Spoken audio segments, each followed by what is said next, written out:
Hello. Hello, hello, hello, hello. How y'all doing? How are you guys doing? We got an event tonight. Also, we got something's up. What the? Oh, I see what's up. I see what's up. This one. There we go. There we go. We've got our OP16 plus Star Deck event tonight. I played a lot of Star Deck 16 stuff, or OP16 stuff today. So honestly, while we wait, I want to just play a little bit of OP17 as we wait for it, because I know people are interested in it. We should be updated on the site. We have all the cards. We're updating a couple images to make them more English and proxy readable. But then we should be in a pretty good spot for those moving forward as well. So, yeah. Hope you guys are good. We do have, again, our tournament as well, which will be starting in about an hour and a half. And if you guys want to check it out, it's registration's live and on the pinned comments as well as in the description on the YouTube side. If you need any help finding it, let me know, but should be a good time. So there it is. And also, Team Scrub Out, verbally, thank you for the 56 months. Do appreciate it. Hope you're having a good August. And thank you very much for the support, as always. Thank you, thank you, thank you. All right. All right, all right, all right. Cool. Yeah. So this is the only deck that I've already spent a good amount of time with in this format. I think it's like, for better or for worse, I feel like this deck is a little bit more linear than I really wanted it to be, which is like a little bit unfortunate, but not terrible in that sense.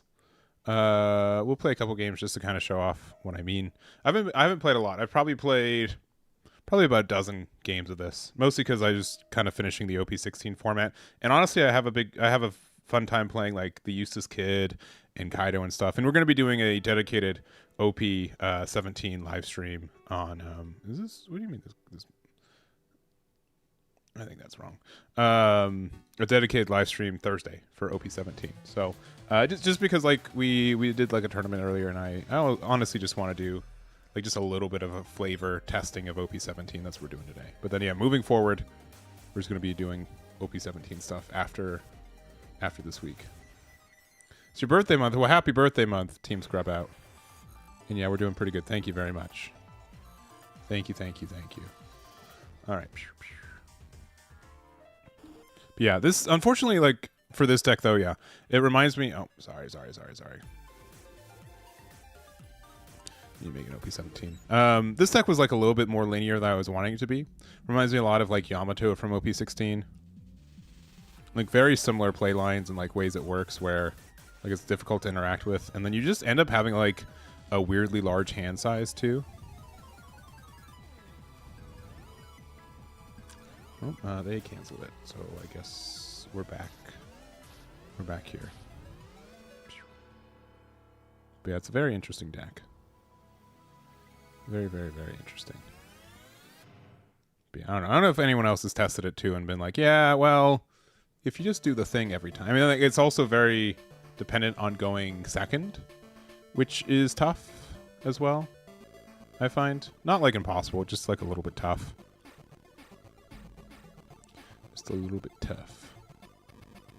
All right. All right.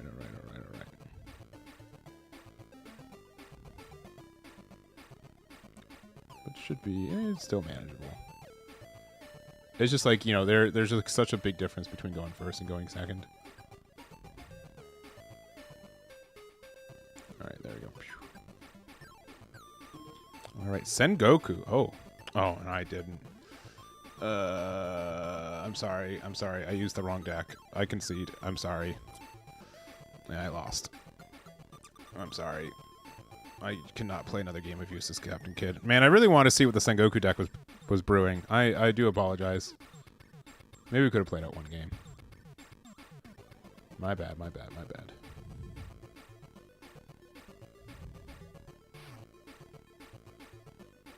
All right. My bad.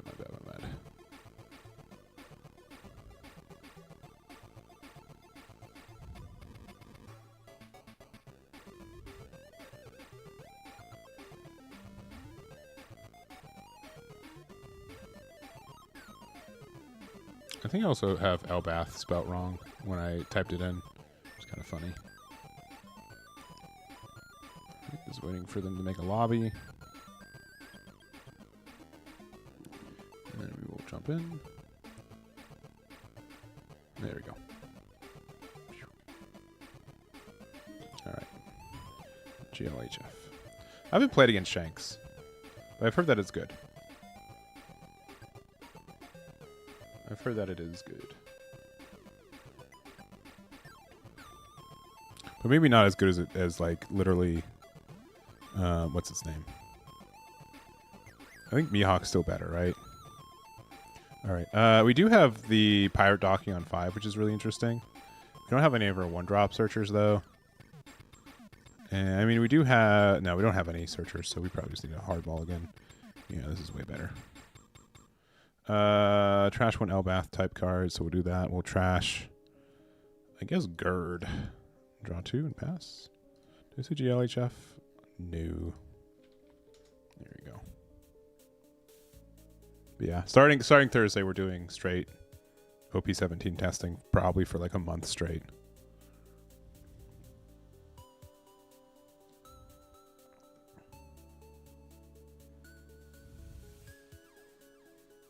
I'm so surprised like we use this as the image when there's like an official image out for this card.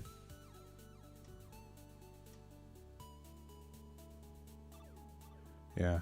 Eggman events should be pretty updated with images by the end of the night too, in case people are trying to figure that out. Alright.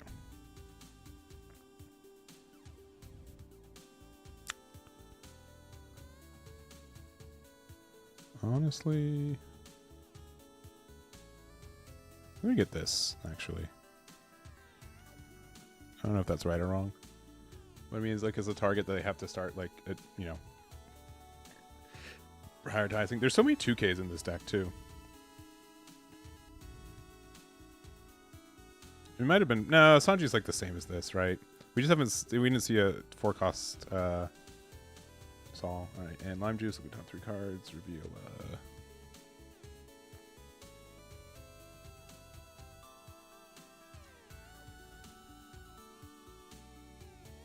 Unfortunately, you just didn't see what we needed to. Now he's here.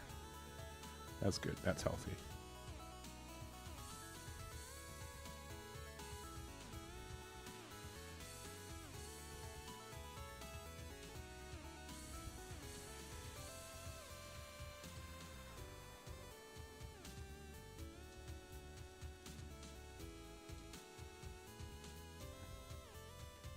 And like this is fine too, because we can just play this and then it KOs everything.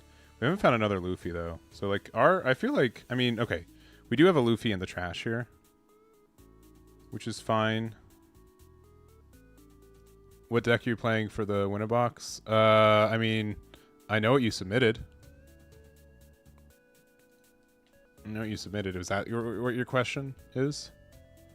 I can tell you. Sure.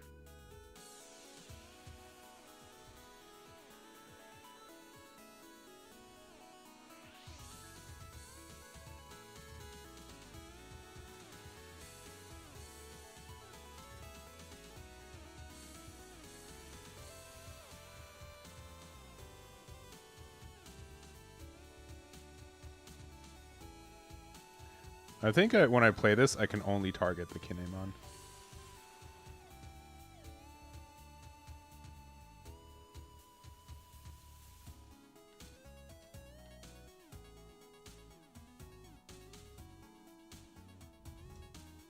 Sure.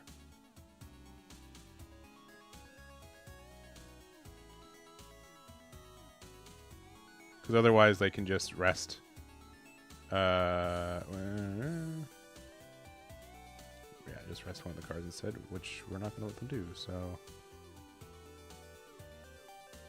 I guess I could have also... Nah, like this just protects everything. Unfortunately, we don't really have a great way to... yeah, which would include itself. Yeah.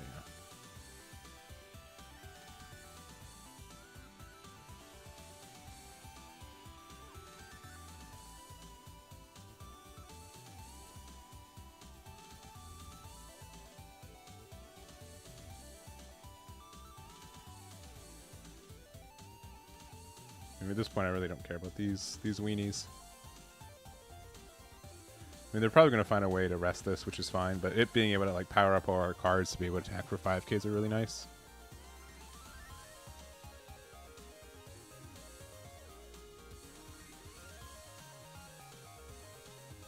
Yeah, I mean, 10 cost Shanks is good, but like they got to get there. Like they're on 8. Sure. That's like not very important either. Top 3 opponents, rest of my opponents. Okay. This card's actually obnoxious though.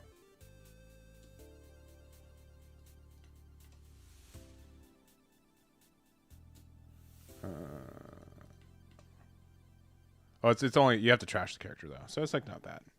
It's like okay, but like not.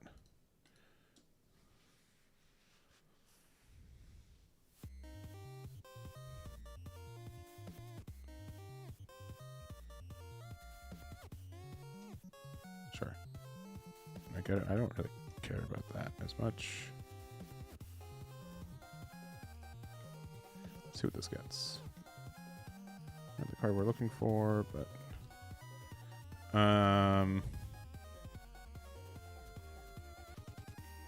let's see if they rest. It's okay.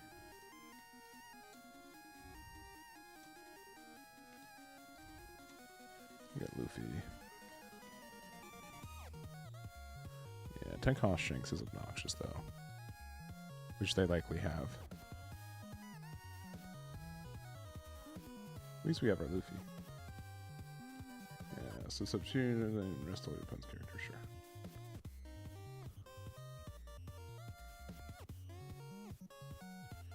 But like, and then they can stun one of the things. Yeah, that's fine.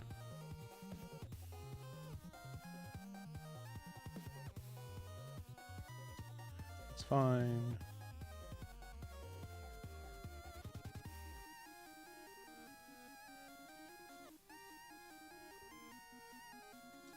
We got a 2K for that one.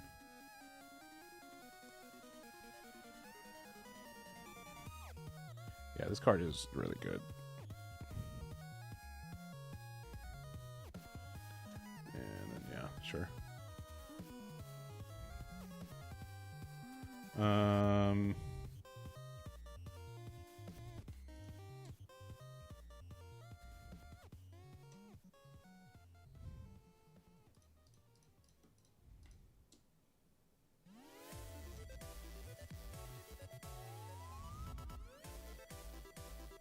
What's our best card? Usopp just like lets us find another 8-drop Luffy, which is good. It didn't, but it could have.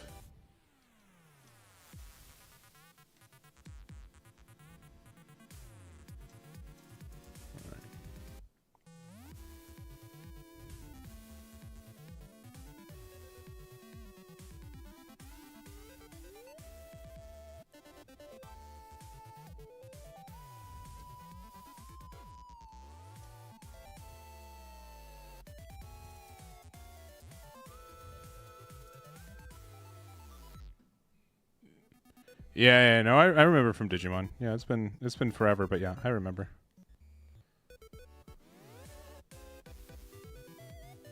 It's gonna attack characters. Yeah, I'm not saving Usopp. I don't know, man. Like, sure, they can stun one of these, but I'm still like here. You know what I mean? Like we're not, and then like, sure. You know what I mean? Like we're not like really like the Tentra Shanks is good. Don't get me wrong, but like we're not like losing. You know what I mean? Like we're still like fine.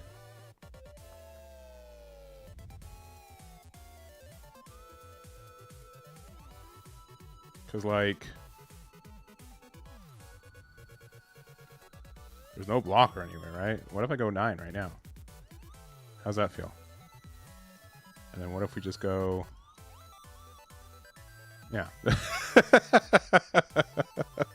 There you go, 14, right? Like, what are they going to do, right? They have to have all 2Ks in hand, which I think, like, is impossible. Based on, like, cards that we've known that they've added to hand. Like, it's... You would think that this deck would be I don't know. I don't know what's up with Shanks. It's so weird, right? You look at it, you look at the cards for it, and maybe I'm wrong. Maybe this was just like the one game, the recency bias for it, but like this seems like mediocre.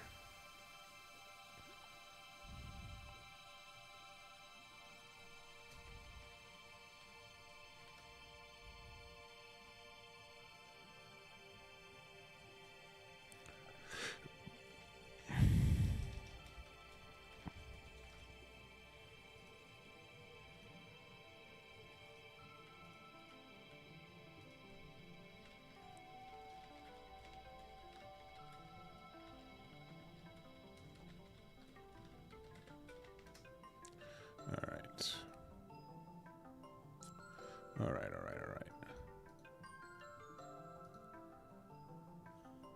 For anyone just stopping by, tournament starts in about an hour and change. So if you guys are interested in joining, signups are live right now. I just wanted to play a little bit of OP17, all right? We're not playing OP17 in tonight's event, but I just wanted like a little bit of flavor for it because I haven't really played this format with it, so that's why.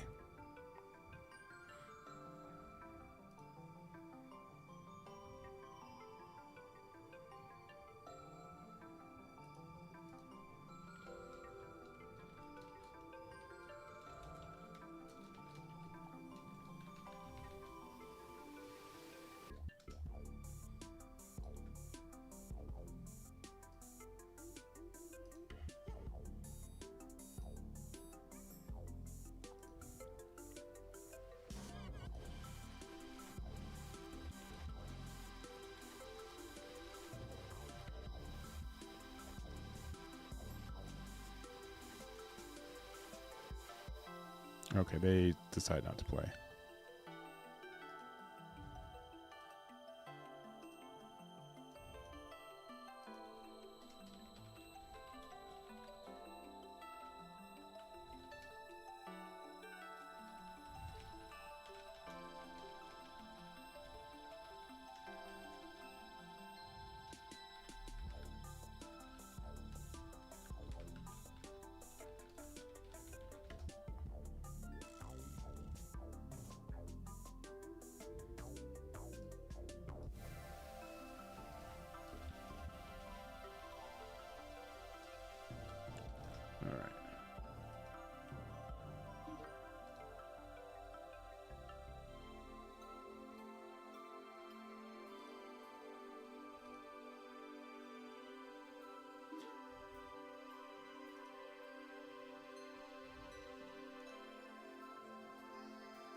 All right.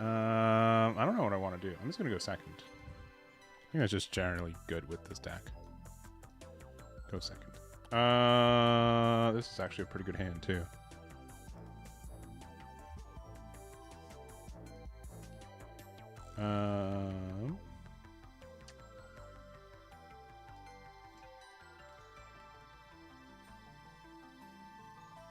I don't know the yellow Big Mom stuff really well that they could have to make it better.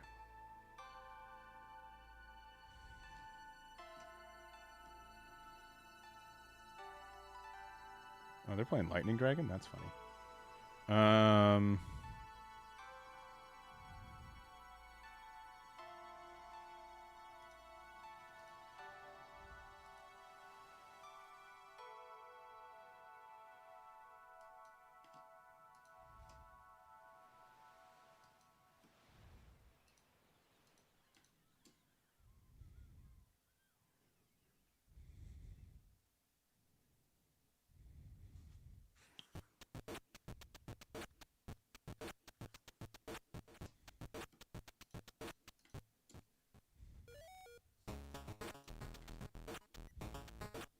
Another Gerd.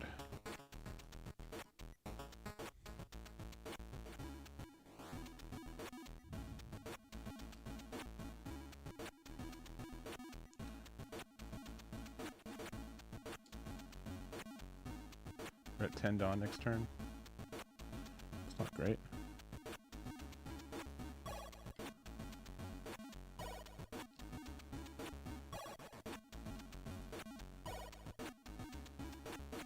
Anyways.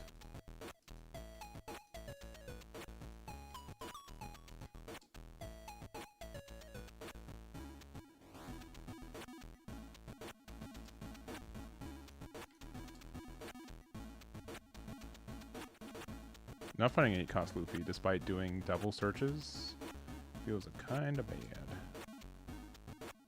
And only 1 copy of Loki too.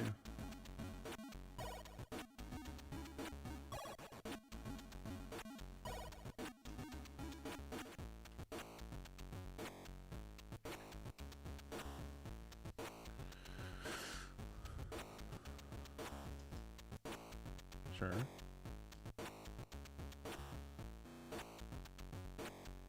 Don't get me wrong, it's good, but like...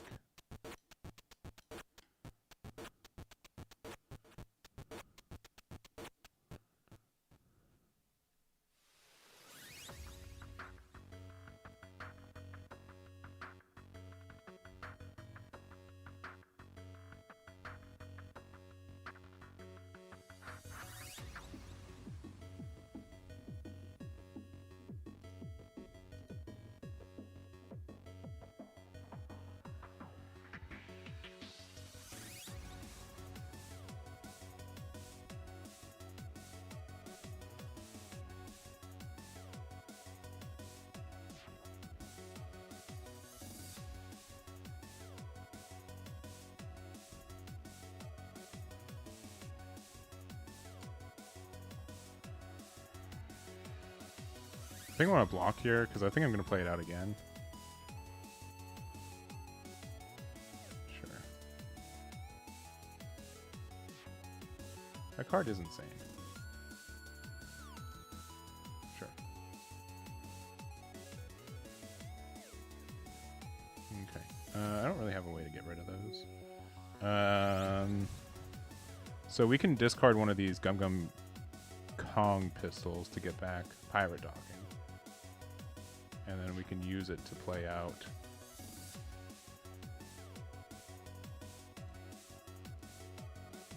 Let's do this. Let's see how they react.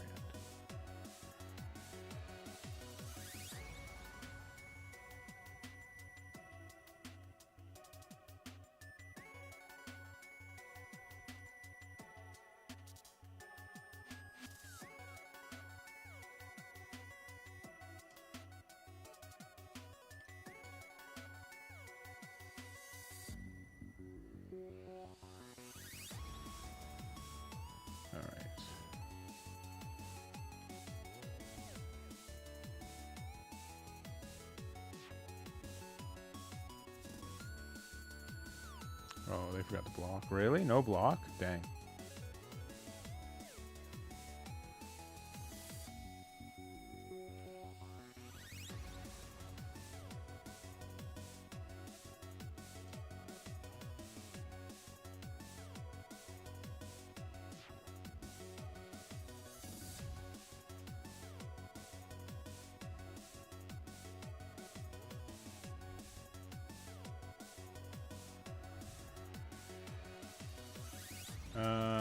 We can just be done.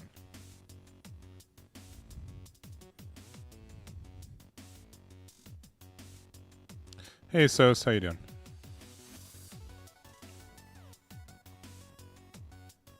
I'm really just kind of watching this game happen. I won't claim to know. 8 power, okay. And then draw 1, yeah, 20 cards. 5 cards if it did, or up to 1 card. Do have a blocker, but I'm just gonna let that go. It's only your turn though. It's not like it's like dire.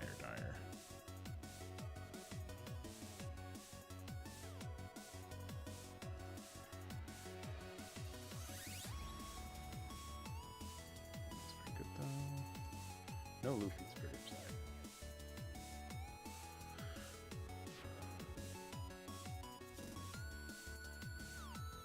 I'll help for that, I guess. Yeah, I know Luffy really just ruined this game for me. Yeah, that's pretty unfortunate. Oh, and those are just cards we can't get out of our hand. Yeah, no Luffy in over half of our deck is just diabolically bad. Hey, there he is, after like I literally can't use him anymore. That's cool. That's a fun aspect for this deck. Yeah, that's cooked.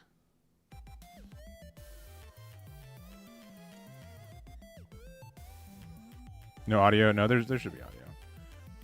Because you should be able to hear me complain.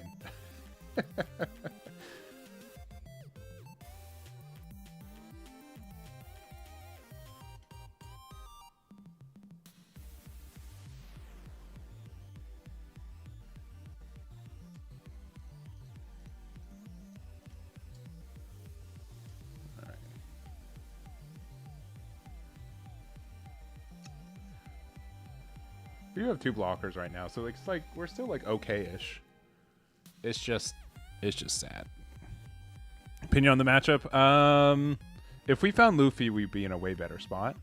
I don't think they high rolled, and I don't think that we played into the effect for giving them more life to ramp more. Sure.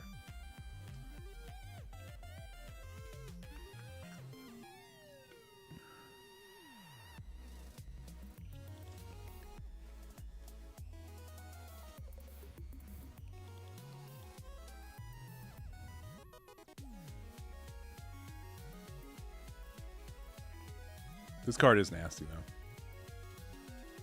It's just at 3k right now. I think it's to ramp back. Can I keep this around? I think we should still get a 2-1 out of it. Because that'll eat up another block.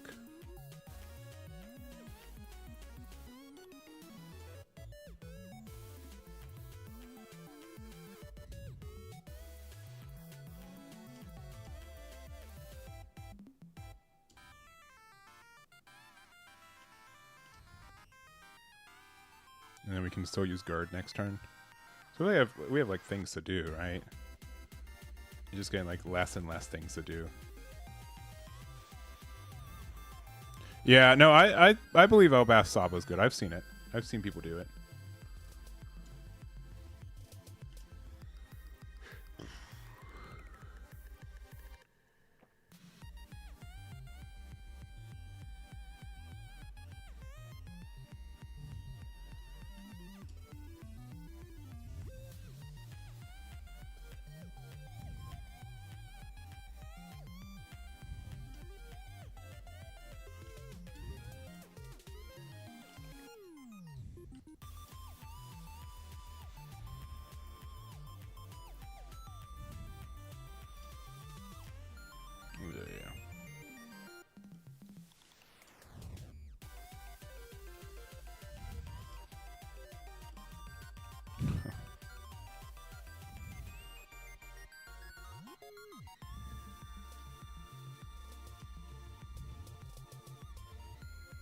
Where's the 2k? Sure.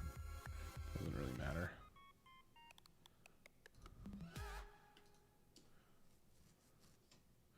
Alright, let's see if we can survive. Spoilers, we cannot. We cannot survive here.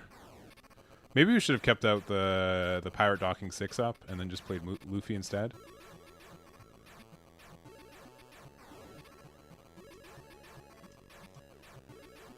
Yeah, well, oh, I knew they had that. What am I doing here?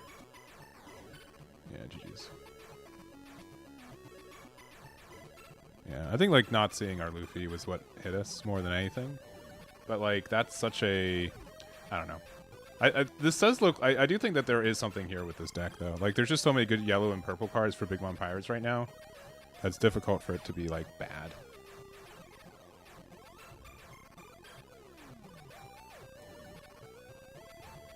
Why you don't run Ice Time on Kuzan? Because Mr. 3 is better, and you can do Mr. 3 and 6-drop Garp. If you play Ice Time for 5, your plays are really, really limited afterwards. I also have decided that Kuzan's not relevant anymore in this meta. I thought it had a chance, and I was wrong. I don't think you should really be playing Kuzan right now. I don't think it's good.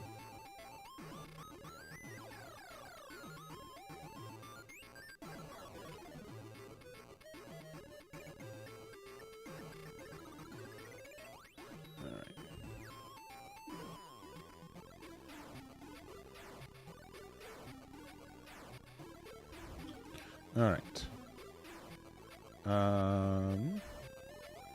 I will continue to go second.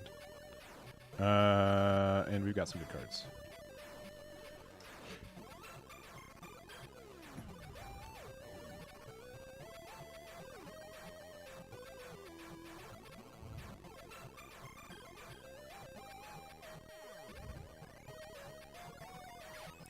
This is probably the better card. Maybe not. This is still fine. So I think we play Thousand Sunny into Sanji into Roto.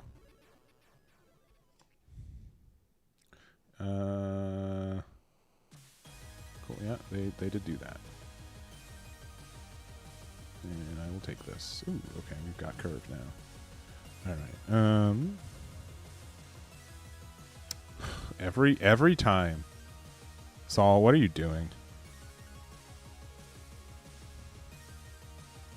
I don't think I need Nami anymore.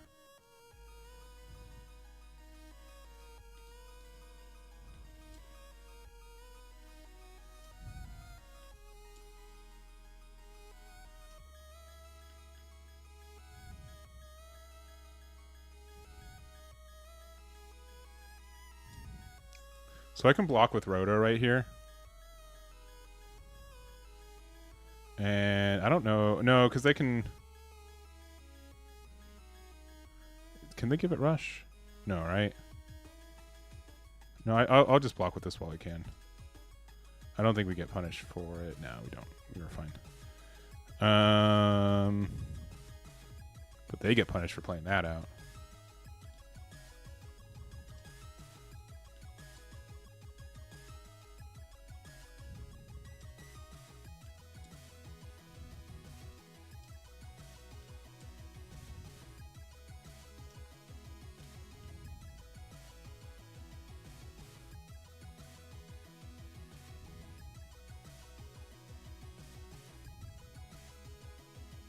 This is a very good spot.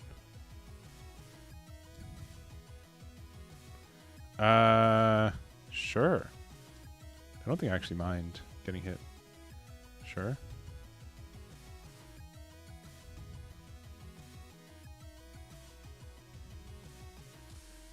And then we can just block there. Yeah, because it's base power. Yeah. I mean, that's fine. Do we have a... We do not, unfortunately. Yeah, if we had Robin, it'd be good. Oh, well. And we don't have a way to really discard it right now. I mean, okay, so we have like... We have the funny play. We can do the funny play.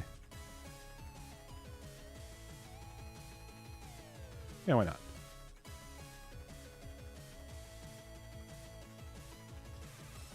What do we want from hand? I'm gonna another 2K. We can play this out. Use this action, play out this. Choosing that. And now 8 to 5.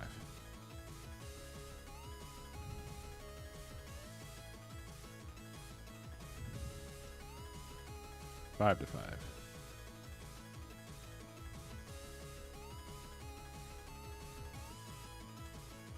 We can play this out again. We can play like Newgate, but we've got 2 blockers right now. Sure. Oh, it's this Newgate? Oh, yeah. That's like a little terrifying.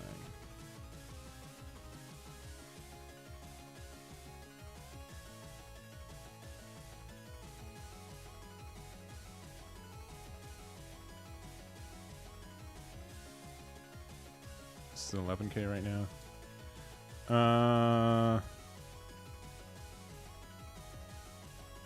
This gets rush. Yeah, that's fine.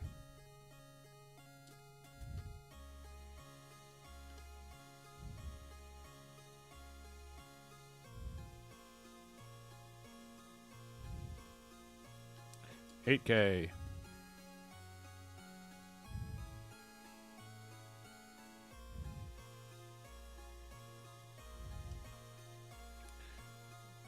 $8K.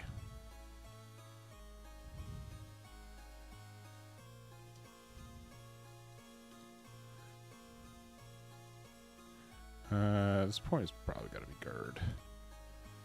And we'll trash. I don't think we Jaguar. And we can get this Luffy again. 8K.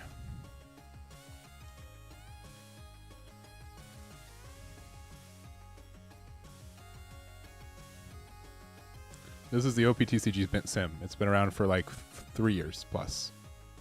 It's been around.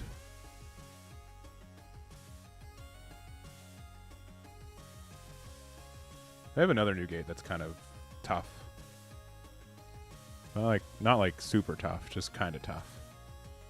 You just have to kind of wait them out at this point.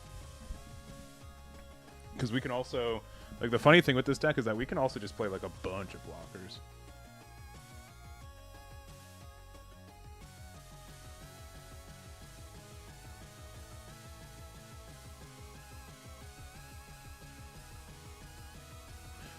Maybe there's like a little bit more with this deck than I'm talking about, but like it's still feeling like really linear. I'll be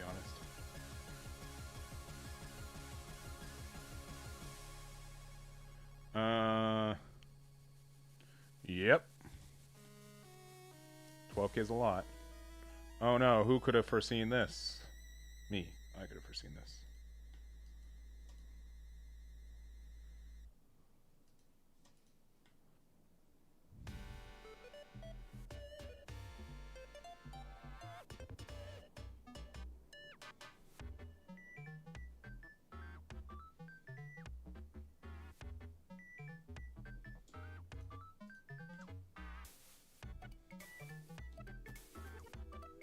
I do not appreciate that, though I can get rid of it.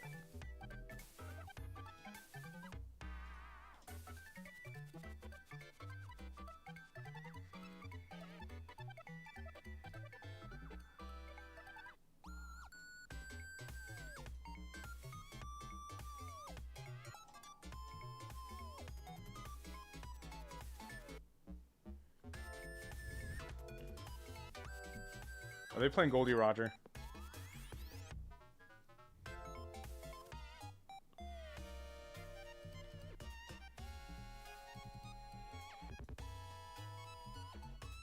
Gerd is stupid. Can we talk about it? How stupid Gerd is as a card?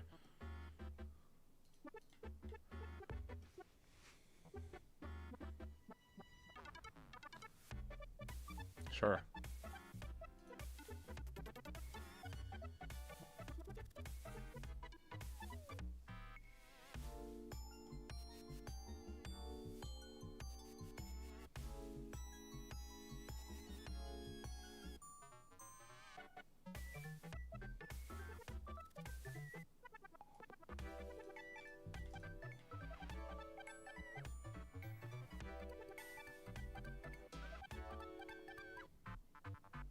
I think they thought they can get Gerd, but Gerd is too good. It's a 3K, baby. Look at this. Look at this fantastic card. I'm gonna do about the power of a 3K.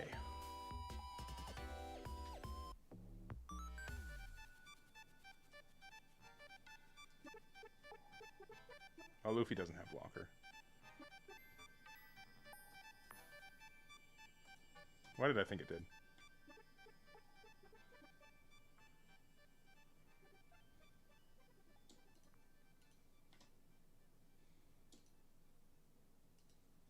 It's okay.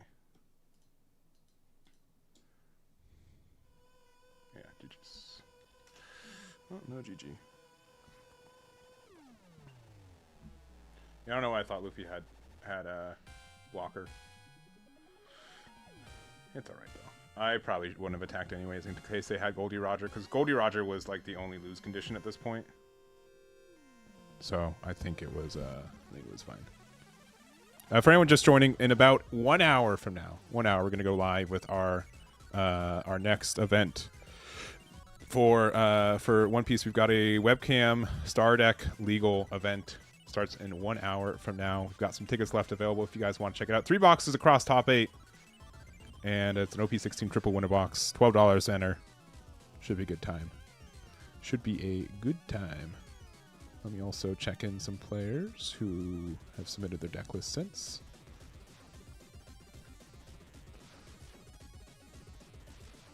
Real quick. Link in the description and on the page as well. You guys want to check it out.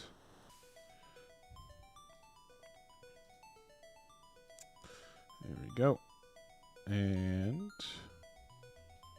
here, let me check in a couple people real quick.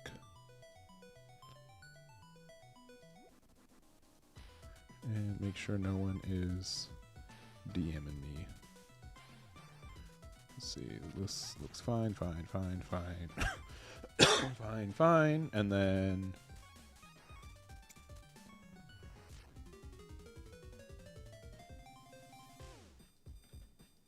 Vincent, you are checked in. John, you are checked in. RJ, you are checked in. Austin, you are checked in. Eric, you are checked in. And Case, you are checked in.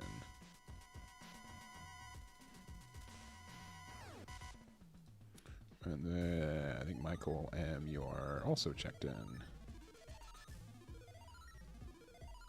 Which tracks. Which means that the people who are not checked in...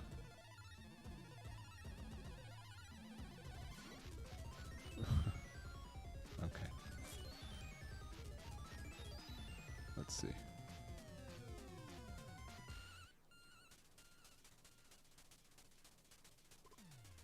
Yes.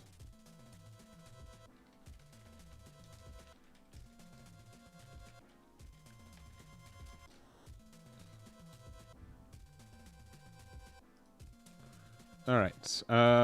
Cool. Cool. Yeah, we've got it for about an hour or so.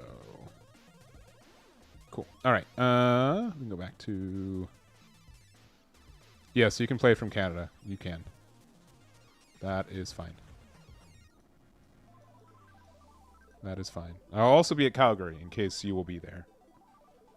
Because, obviously, hand shipping is way better than not. All right. Trying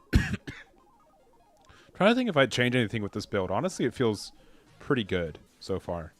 I do like the Pirate Docking 6. It's like a funny additional card, but like... I don't know if I'd play any more than the 2 copies we're playing, but it's still like pretty good.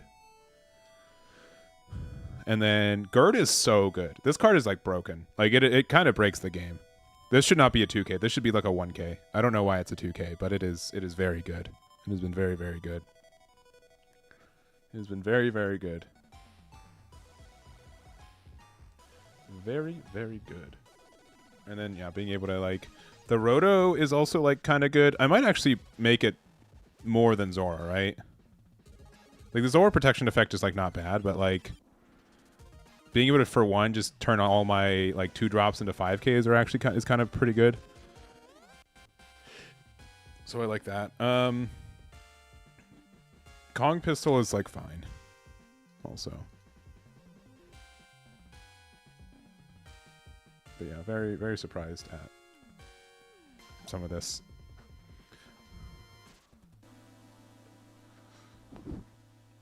All right. I don't think this deck is like too complex though. Like the maybe I'm wrong. Maybe I'm wrong, but it feels very, very linear. But it feels like a better version of like Yamato. And honestly, like outside of it leaning 4 secret rares with the Lokis, like it's fine. I need to replace the image with this one on my personal folder too.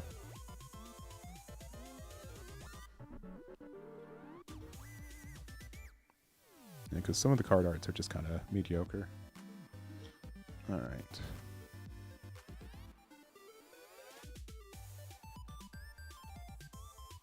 We're going second? Okay. Sure.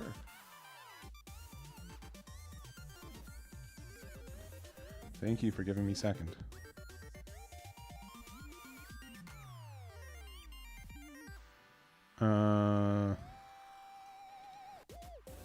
Yep.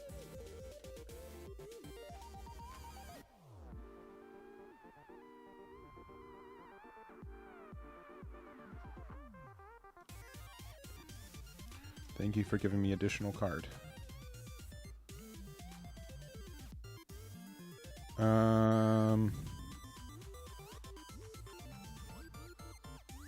This is the best card if we discard it from for like a counter or something. Because next turn we get to do this into this. I still think this card is pretty good.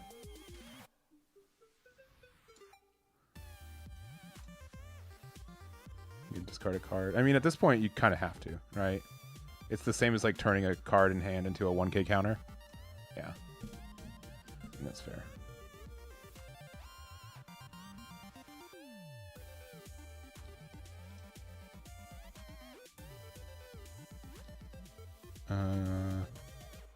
Yes, Chopper.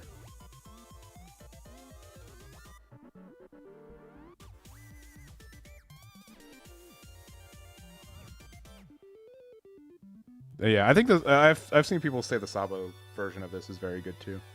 I can believe that. For sure. Yeah, it's funny how like generically good Sabo's become as a leader.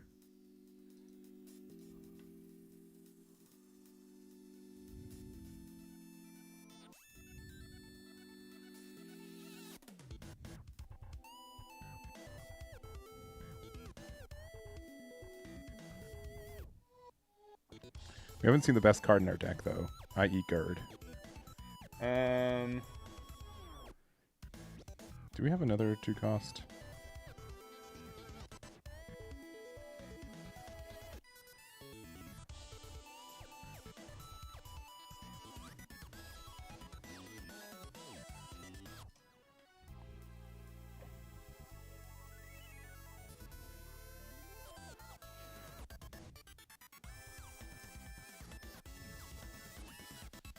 Okay, what's more important? I think Luffy's going to be better soon. So, like, we can go... I think just discarding cards, like attacking with these are just better. Like just doing a 5, 5, 6, 7. Got him.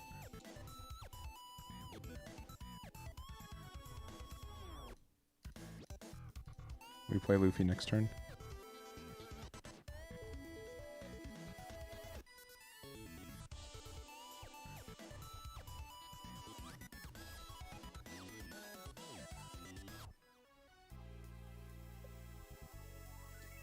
I don't care.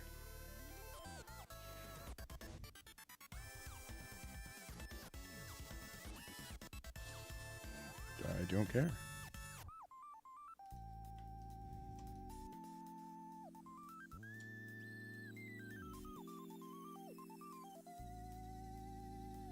I do not care. Sure.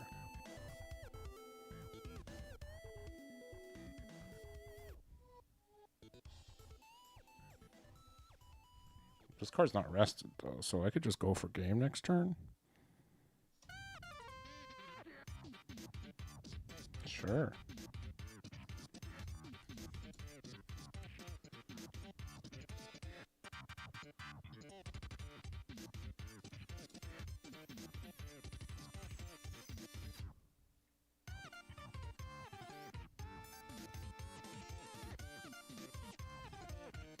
Stick to the plan.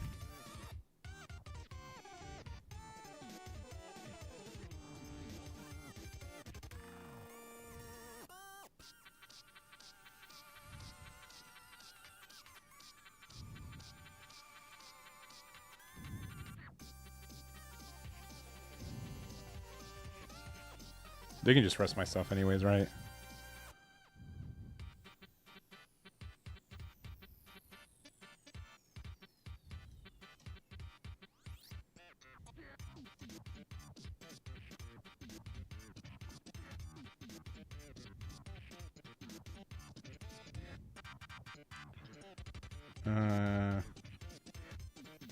I mean, yeah, like literally what can they do? They've got one card. I mean, that's a good card.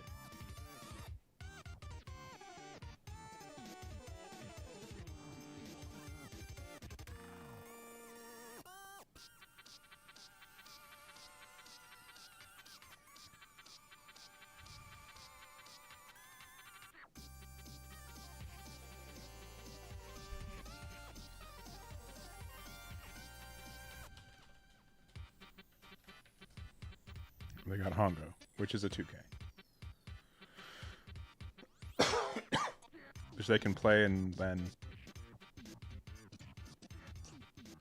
I will continue to have 2Ks for my duty dudes, because I just have enough, like, I don't know.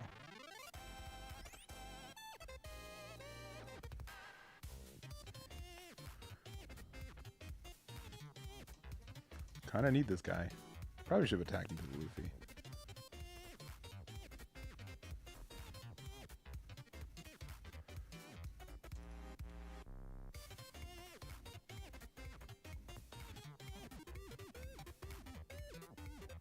Yeah, I should have attacked into Luffy. I guess we could have just played out Loki to also, like, just pop it, which is kind of funny. And I know they have a 2K in hand, or 1K in hand, so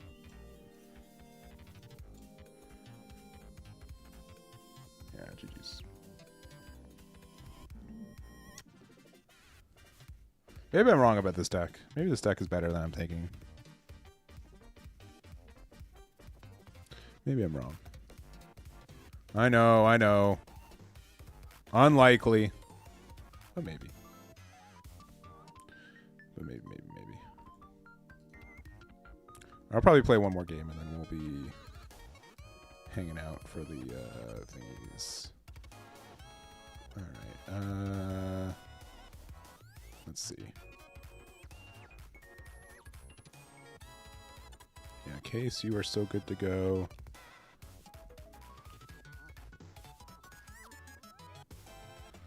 Leighton, you're good to go.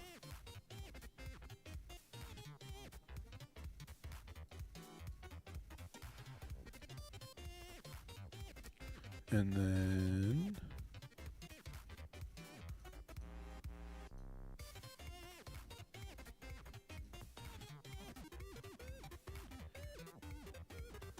there is an export.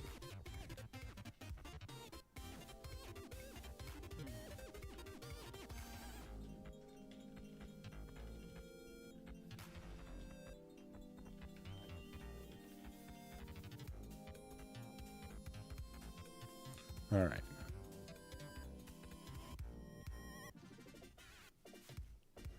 All right. What the? All right, I can do one more game, and then we'll get ready for today's event.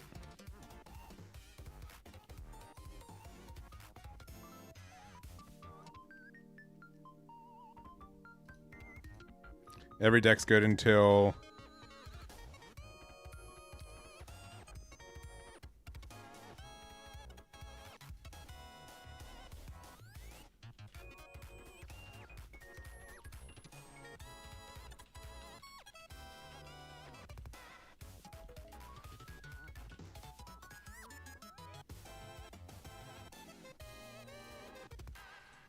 sorry, someone's trying to be dumb.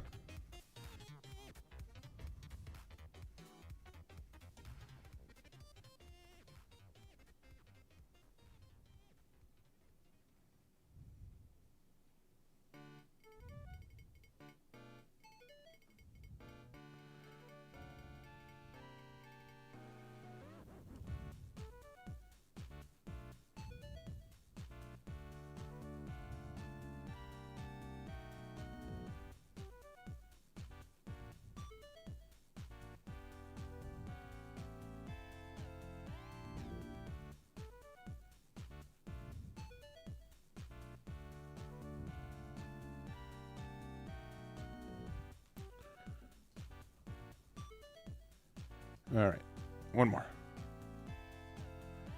game.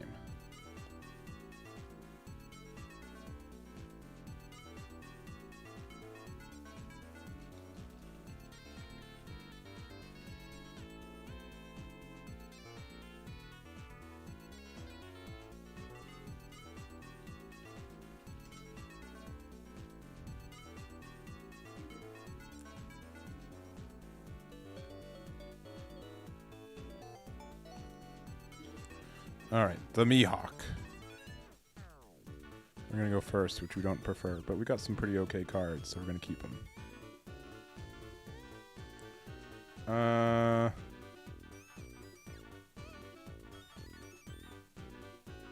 Honestly, it might just be Nami.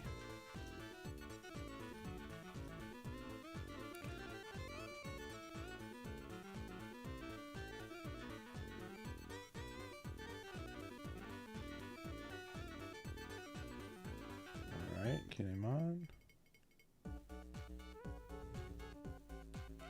Shikinojo. Oh no.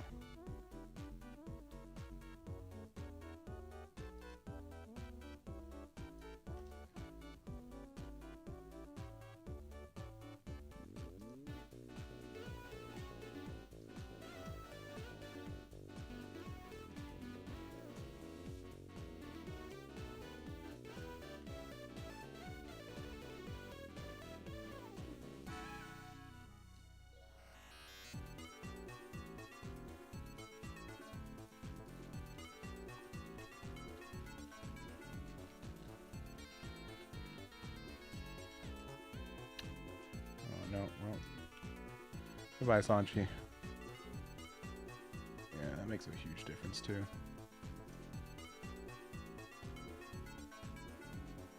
Yeah, it's tough. Oh, man, they're just drawing every card in their deck, huh? It's not even worth attacking with Nami, because they're going to replace something anyways, so... okay, we can also just, like, kaboom their entire board. Is there a difference between 5k and 6k? I don't believe so. As in, like, is there reason to, like, keep the one at dawn open? No. We actually would like them to give us more cards, because after this turn, we don't have that much going on. We probably should have kept the other Nami. The one-drop Nami is really good for keeping our hand for, like, when we lose it. They're at 6 dawn. What could it be?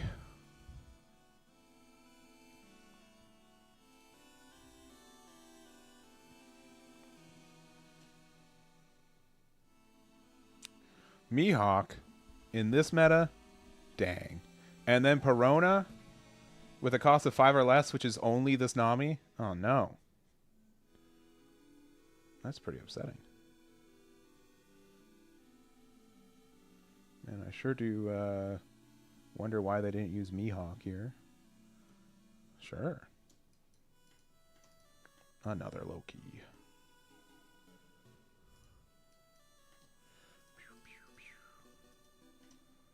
5 and 7 is probably better.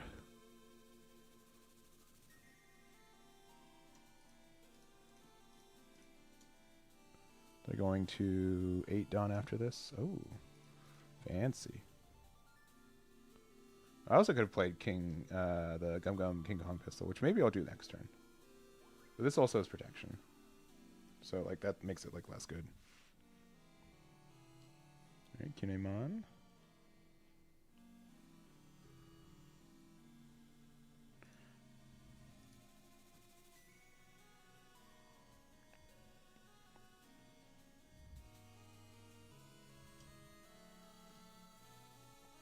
Okay, I mean, sure. I don't care anymore. Sure. And we get out of an attack for free no matter what, anyways. They're going to 10, though, so, I mean, they're going to play, like, Law Beppo, right? Law Beppo is very real for them.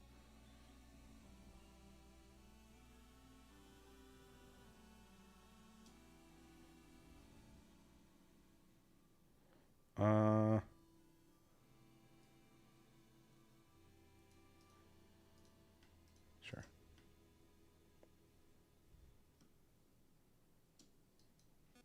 I don't think they can do anything about this being rested. No, I can just draw one. I do think we use this, though, this turn.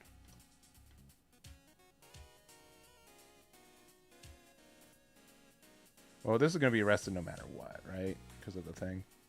Sure. All right. Yeah.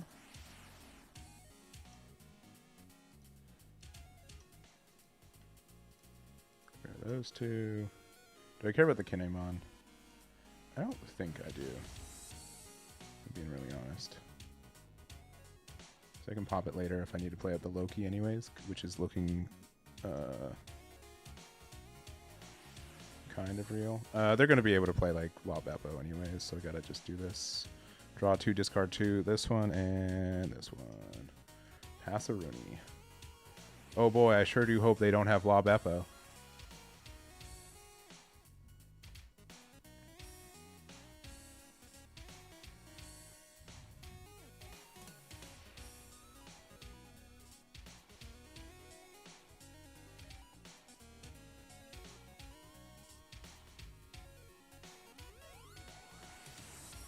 We have a Garden here, right? Already? Yeah, but Usopp's better because it's like a +1. Oh, okay.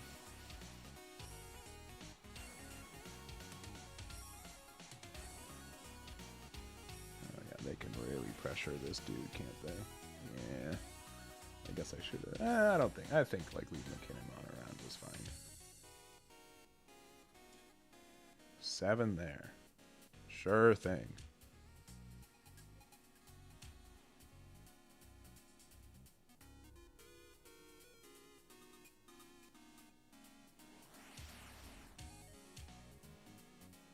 This card resting 2 things is stupid, though, right? Can we all agree? This card is stupid. And obviously better in Mihawk, because then you just get more Dawn active.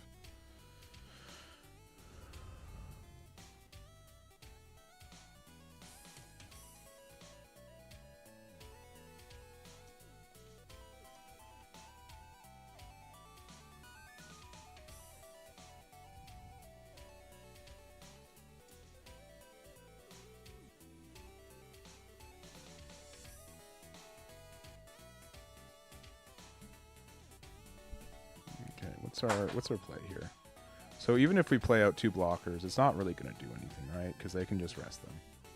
We have to have essentially 3 blockers out for us to actually have any sense of like...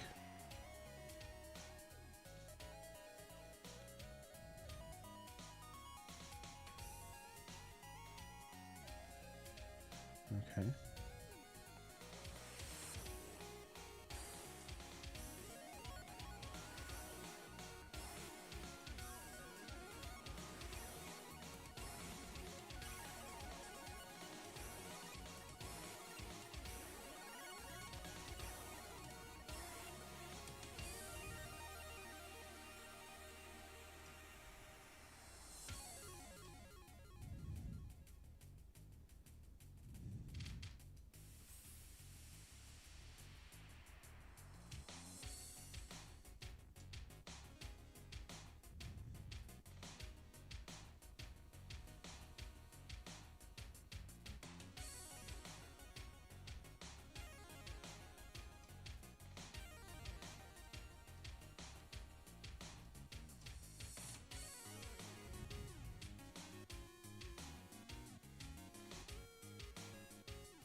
Okay, no copies of Law Beppo. That's good.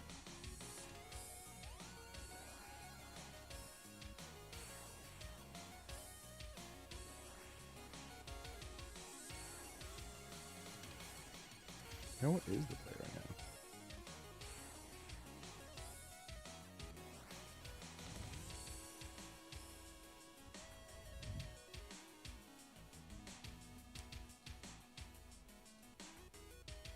Also, Fee with the watch stream. Thank you very much. Or the stream. Yeah, watch stream. Streak. Thank you very much. Sorry, I'm too focused on this Elbath Luffy game to really give chat the love and respect that it deserves. My apologies.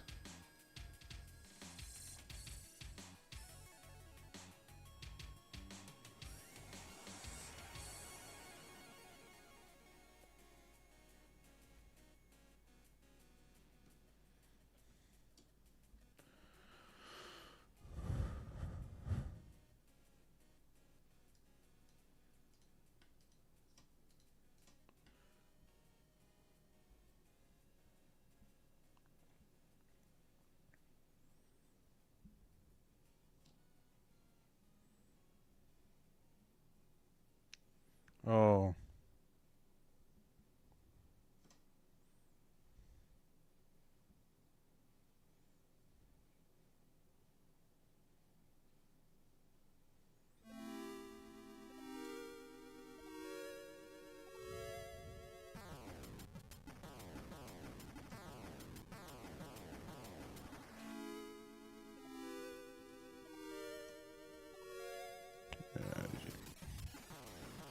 Yeah, I mean, what are they gonna do about it? You go 9. They could get out of that barely. Go to another 9, and then like, yeah. I don't know. Well, I'll have to see like what. I haven't been like super up to date. I saw someone put like win rates on Twitter and stuff, but the numbers didn't add up to 100%, right? On some of them, it was weird. It was a weird, like I feel it wasn't 100% done correctly. Yeah, if they played out 10 drop shanks. Oh wait, I misread this. It's rest all of your opponent's characters. Whoops. Never mind. We definitely lost. If they had it. For some, I listen. This card's not even out. All right, so you guys can make fun of me for not, but like it's not even out. Okay, but it's a. I thought it was 2 dawn rest. Like the last time I read it, I thought it was 2 cards because it says 2 in the number. So that's on me. That's on me. But yeah, all 4 shanks. 1 in life, 2 in hand, 1 in board. That's crazy. Only just 1 was in trash, and then they'd be in everywhere. All right.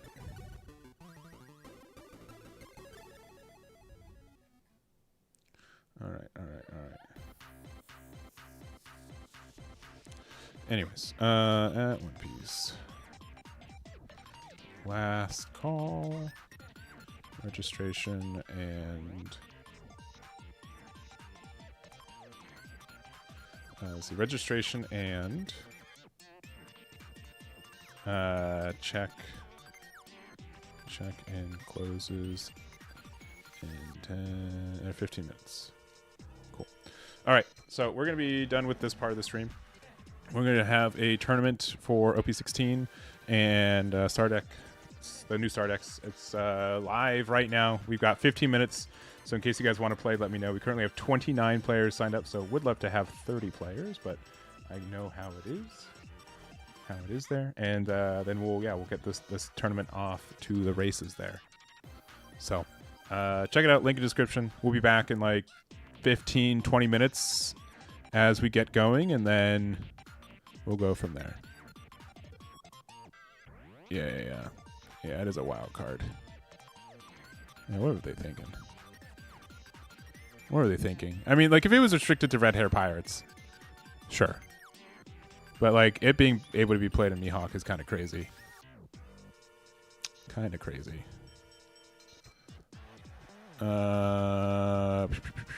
Okay. Well, I'll give you guys 15 minutes. We'll be back, and we'll see you guys when we start our tournament. So we'll be right back.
Hello. Hello. We're Hello. back. We're back. And by we, Well, I you're mean back. me. Yeah, yeah. And Div is also here now. We've got I our got. triple winner box for Go ahead. Good. OP16 with the new Star Decks legal as well. Kind of the end of not only OP16, but also the end of kind of like the third year of the One Piece card game as we enter year 4 with the release of OP17 at the end of the month. But we're doing this Crazy. event today. Yes. Super excited to see how much the starter decks are gonna affect the OP16 meta. Not so much, but definitely gonna be doing a lot in OP17 in a couple of weeks here. Yeah. But super excited to see this. There's a lot of I think the green deck is the one that everyone's eyeing for, like based on sales and based on the Yeah. availability I've seen at my locals. Yeah, Mihawk's pretty good and is Yeah. likely continuing to be very good as we enter Yep. year number 4. But I know some people who believe against it. I'd say like the biggest thing though was that when we saw the results from the Oklahoma City regionals this past weekend, there was a little bit of a different version of Mihawk that we haven't seen as much, and that's something also like we're pretty much caught up with Japan, but even so, like we were only like a couple weeks behind anyway. So like there's like a lot of room for the first time for like English players and North American players to not like to figure out their own builds and stuff before it's an internationally known working list kind of thing. That's what's really cool. Which is very exciting, right? It took so long for everyone to kind of like, okay, now we can also set the meta, right? Because everyone would obviously look at Japanese lists and be like, okay, this is the base, and then we can put our own tech cards into it. But now, like, there's a chance for North America to set the meta up, Yeah. right? Which is very exciting. Yeah, so I mean we've been seeing that with Gundam being an international game, Yeah. Fusion World as well. Union Arena is like in a really weird spot. It's like the only I'd say straggler where but like it doesn't really It's matter yeah, because it doesn't sometimes really English gets sets matter. first, right? Yes, yeah, yeah. So for like solo leveling, we got a set first. So we obviously set the meta up for that one. So it definitely doesn't like matter that much. Also, the Japanese meta for Union Arena is very different from the NA meta. NA meta is more removal, whereas Japanese is more flood the board, draw meta. Yeah. So it's the top tier 0 and tier 1 decks in Japan are very different from the NA tier 1s, which Sure. is very fun to see. Yeah, and we know the other thing too. One, if Div was echoing a bit, I think it's because my microphone is picking up my speaker, so it should be a little bit balanced. Oh. If he's still echoing a little bit, let me know. But yeah, I think Union Arena is its own unique game. I think in a lot of ways for itself, but with One Piece, like it's been even with us kind of knowing what formats look like more times than not when we enter them, it's been really cool to see like the game develop still. And so it'll be cool to, especially like as a content creator, to have like an international audience more now too. I think that's really cool. Yep, it's very cool. Yeah, you're gonna have a lot of Japanese folks jump in here, so you better brush up on your Japanese. Yeah. You might wanna Yeah, and wanna commentate. I see it like honestly Japanese. with Gundam, I see it a lot where I definitely can tell that there's like a lot of like Japanese players who follow my content and stuff, which is really cool. And then Fusion World probably the same, but like at a different scale. Though like I know Fusion World is like medium popular here. It's as far as I've seen, it's really popular in Japan. Like it is exponentially more popular out there, which is again very interesting. So I know people are tournament results and like deck building and tools like that kind of stuff. It's universal. So we try our best, even though like we don't really currently support like the Japanese language officially on our site. Like it should be pretty navigatable. Like if you just want to even find like deck lists, it should be pretty easy for people. So it's up to date, right? Everything's already there.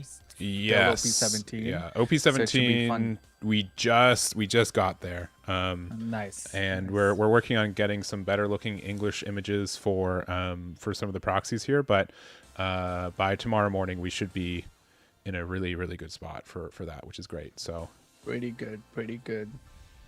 all right, But yeah. and oh man, both players have, I would say, seemingly good tables, which is Leaders. good, which is Oh, like views? views, Yeah. which is a its own little blessing here. So let me get us set up Yes. for round number 1 here. We're gonna be at table 13. We've got Noah on the left. Yeah, on the left. Oh no, that's the. We'll take that. We got Sabo. Which it's been really like, what an interesting leader this Sabo leader's been. It is very right, because like usually life dependent leaders have like a lot of other uniqueness in it, but this one is unlike any other leader in the game, right? Because like I was brushing up on One Piece and I was looking at the cards and stuff, and it's I don't know, it's kind of like one of those leaders where early game it's okay, late game it gets really good, but also late game you kind of will be more stronger because you will definitely be less than 4 or more life cards. Yeah. The other thing that I've been capturing my eye, like, yeah, the not only like the life mechanic and stuff too, but like it is slowly become like a generically good leader. We've been seeing it with it got a new star deck for this. It's one of the new star deck leaders, but like its new engine's not like super good. But the new Straw Hat stuff that was released was so generically good that it can take advantage of it, which is really funny. Yep. And I know that some people have been using like some of the Elbath stuff with him too, just because it's generic. Like you become a 6K leader so easily you just have, like having 12 cost copies of Loki. It's just good. It's just good. Very good. And then on the other side we have Red Shanks. Yes. Which has been in the meta for a while now. Might not be a very strong deck, but still has its ups and downs here and there. Yeah, it got some support in OP16. It didn't really get, as far as I know, no one's playing like Straw Hat versions of Shanks either. But it is something where it is it's generically been okay, and some of the new support. It's just like it's still like consistency issues that are plaguing it, I think, overall. I think I love his mat, by the way. The Sabo player's mat. Yeah. It's very cool. Very nice. It is very nice. Yeah. And not to discredit Noah's mat on the other side. The cloth mat is also really cool, but it's more of a feel than a visual look. Sure. They're both honestly like just the webcam setup. I've seen so many different like webcams from all the years, and so just having like consistent setups are, I mean, especially since it's like there's been like the lack of like online One Piece events in the last year, like it's something that we're definitely, the art of it was lost a little bit. Yep, that is true. Yeah, I think Sabo has decided to go first based on the dice roll. Although I was very interested in your conversation, so no. I know you're just like, what's the dice looking like? What's it? Yeah. I gotta know. But yeah. I think honestly, from what I've seen, like, so you can high roll with Sabo if you go second. So I could see that being something that's important for the deck too. But like I think going first is fine because there are a lot of like good odd curve cards too. Yeah, like the 5-cost monkey. D. Luffy, which basically when attacking you can trash one of your opponent's characters with cost 2 or less. That one is very cool. The zombie Luffy card, right, is pretty good. You have pirate docking, which is a 5-cost, really good. So you definitely have a odd curve in Sabo for sure. Yeah, but I'm guessing. I mean, we won't say the list outright, but I'm pretty sure that we're playing. Let me see. Let me double check.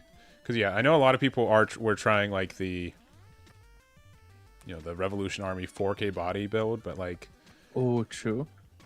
It just feels so lackluster. Yeah, this is definitely like more of what I'm thinking of for the deck. Yeah, because again, like you being able to get the plus 1,000 across everything is very good. We've got Bonnie to start us off. I did not see what they hit from it, but I'd assume that we hit something. Yep. And already plus 1K, right? Minus 1K. Minus 1K. Sorry. Yeah, it's 4 more life. It's a weird one. And then also like Shanks gives them minus 1K every turn, so there's a lot of power increases and decreases here. And then yep. Some of the cards don't have their printed costs, and that's going to be something specifically with Elbath moving forward, where the cost that's printed on the card is not the default cost of the card moving forward. Yes. So yeah, well, I've gotten a little taste of it playing Black Yamato, right? yeah, Because yeah. you turn it into like an expensive card with your Shinobu, so I've gotten kind of used to it. Yeah.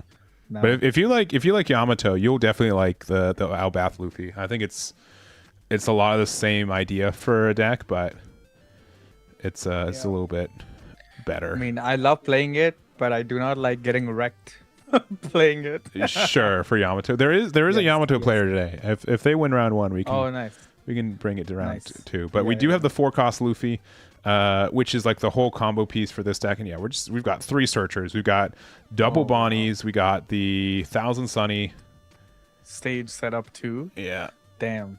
Now the stage can only give Dawn to cards named Luffy, meaning we can't give it to our leader, but we do have some Luffys on the board that that is important for.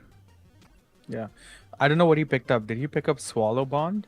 No, they picked up Kick Course. Oh, got it. Yeah. So it's a 0 plus 3K. Yes. Which is Straw Hat Crew, and then for the 4-drop Luffy combo, we do need 2 events in our hand for it to get the full effects. So that's why some of these Straw Hat things are good. So we are just playing out the Hongo from here, though. Yeah. Offer a way to get some removal potential moving forward. Yes. For 1, we're going to play Nami. Look at the top 5 again. Find the Sanji. That's probably all we were missing as well, since we can do our full combo now. So for 4, we can play our 4-cost Luffy. Luffy will say you can reveal 2 cards that are events from hand. Kick Course that we saw, and another Kick Course. So 2 Kick Courses. Oh, wow. We got to play something with base 3K power less, which is the Sanji. We're going to use the effect to then play out, attach a Dawn. We get to draw a card, and now we get to play a 5-cost Straw Hat or less. And there's the... Amazing. Pirate Docking. Yeah. And then we get to put the top 3, and then we can play a Straw Hat from our trash, so we can play Nami again to get another draw. So we have a Dawn on our leader, and also the Pirate Docking's an 11 cost on board, which means that we additionally get to be a 5K leader, and everything gets the boost. So there's a lot going on. It's a very it's a very complex combo. I'm keeping up. Yeah. Which is good. But it's just something weirdly interesting that the Sabo gets to take advantage of, because nothing really here is leader locked for it. So also we're going to put a Dawn, we're going to use the effect to put a Dawn underneath Luffy. Since there are 2 or more given Dawn cards right now, it does get a plus 2,000 as well, so it's a 6K on both players' turns. This is the 4-cost Luffy. The 4-cost Luffy. Yeah, the one that revealed 2 events, right? Yeah. That one? Yeah, because since we have a Dawn on our leader and a Dawn on our Luffy, you get a plus 2K. And then Sabo's leader effect, it doesn't matter how much life you have, as long as you have something that's 12 cost or 8 cost or more? Yeah, 8 cost or more. Which the Pirate Docking is currently an 11 cost. We get a plus 1K across the board too. So I know there's a lot going on, but this is the full combo for Sabo, and this is exactly what you want to see for it. Very cool. I'm actually like very. Was this his 4 Dawn turn or 5 Dawn? 5 Dawn. It was. He went second. Yeah. Okay, his 5 Dawn. Wow, on a 5 Dawn turn. Yeah, we did 1-drop Nami into 4-drop Luffy, which 4-drop Luffy played 5-drop Sanji, which then played 5-drop Pirate Docking that played 1-drop Nami back from the trash. So I can't believe you couldn't keep up with that. Like, what? Come on, it's very simple. I'm being facetious. It is. I know. No, surprisingly, I kind of kept up with it because I kept seeing that most of the cards had on play another card. So I was like, okay, I get it. It was the Nami thing where I was like, oh, how did he play out the Nami? Yeah, it's kind of it is. It almost feels like a Union Arena combo. I'm going to be honest. Like it is more Union Arena than One Piece, and you're really familiar with Union Arena, so it does. It was kind of like, you play this to replay something, and then you raid something to de-raid to play something out. Search, very funny. All right, so we're at 4 life. We're attacking 5 into 5k right now. If we take this, then our Sabo becomes a 6k base power, essentially. So we do get that additional bonus. At what point do you not take it? I think we do take it at 3. It's just like... Yeah. We don't want that, and then we have to... Oh, are we bricking as Shanks? I mean, I'll be honest. Shanks is really good at bricking sometimes. We're just playing Uta for 6. Uta gets a reduction of cost when... What's going on? It's only, I think there has to be like a 10k power more on the board for Uta, right? Which there isn't. So we played the 4/6 cost for a understated blocker, which is unfortunate. Yeah, another Nami searcher to pick out. Yeah, and we're using it for a 2k Sanji, which also can give one of our cards unblockable. We put a Dawn underneath our leader, so everything gets the bonus there. And then we do have 5 Dawn open. Like, we can just play out another Pirate docking here, which I think is what we're doing. Yeah. Yep, another Pirate docking. Again, trash top 3 from our deck. And then we can play out Nami again. Or we can play out Brook, which looks like it's going to be Brook. Ooh, which Brook can attach 2 Dawn somewhere on play. So, question, does the pirate docking effect stack? Like, sorry, the 8 cost or more stack, or is it just 1? As long as you have something that has cost 8 or more. So, currently we have 2 11 costs on the board, so if one of them leaves, we still have the effect. Yep. Both of these pirate dockings have to leave. But we're going to start off. This is going to be a 6k with the 2 Dawn and the plus 1000 across the board. Also, since we have 2 or more attached Dawn, this Luffy gets an additional plus. We're attacking 7k since we are base 6k plus a Dawn. And then Luffy will be able to attack as a 7k if we attach a Dawn from 1000 Sunny. And then the pirate docking that can attack is attacking as an 8k. Wow. Okay. No trigger there. This is the 8k swing. The 1k across the board, right? From Sabo's effect. Yeah. The leader effect. Yeah. Okay. Yeah, but this is like everything's going right for Sabo. Yes. And really the only new card for this... Clearly. I mean, the 1000 Sunny is one of the cards, but like... we have like plus 3k, I think, right? Or plus 4k, so... Yeah. 1k for leader, plus 2k from its own effect, and then an extra from the Dawn. So another 8k attacks coming in. Yeah. Wow. Yeah, unfortunately, might have to take this one, right? Yeah. Yeah, because I think he has 4 cards in hand. Like, it's not a lot to work with. But we are going to pass over to 8 Dawn turn, if I'm not mistaken. Yeah. Oh, it's looking... Yeah. I definitely think Sanji's not finding his pieces. Shanks. Shanks, sorry. Yeah, Shanks, you're good. you're good. Yeah, playing Uta last turn was unfortunate. We're going 5k. The only thing we can attack into is the Sanji, which is currently a 4k. Which, I mean, I think we're okay to lose at this point.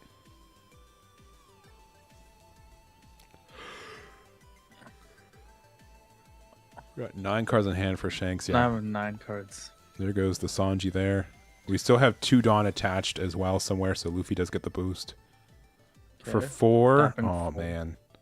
We really might be the Shanks. Okay, Lucky Roo's not bad. And then the 4-drop Shanks. So Lucky Roo does have the ability that when it does get KO'd, you can KO something that has I believe it's base power 6k or less, which is which includes the Luffy. So even if you boost the Luffy up, it does have base K6 power or less, which is good. But it's also, it's that and the Brook that you can lose. But yeah, I don't think you're too worried about it. All right, looks like we're tapping maybe 7 Dawn. Yeah, there's the Luffy here. Ooh. So this is a... Gear 5 Luffy. Yeah. This is from the new Star deck. So we have 6 Straw Hat cards, so we can make this Shanks a 0k power right now. Not that it really matters. We're going to attach a Dawn to our Sabo effect. Everything gets the plus 1000. We'll attach a Dawn to the 4-cost Luffy. Yeah. We gotta attach one more somehow to give Luffy the rush, right? Yes. There needs to be one more attached somewhere. Yeah. But it's It's kind of weird. By attaching it to this Luffy, it means that if they KO it, that won't be attached anymore. They can't gain. So it might have had to go to the big rush Luffy just to guarantee that. True. We That could it have stays alive. Yeah. Yeah.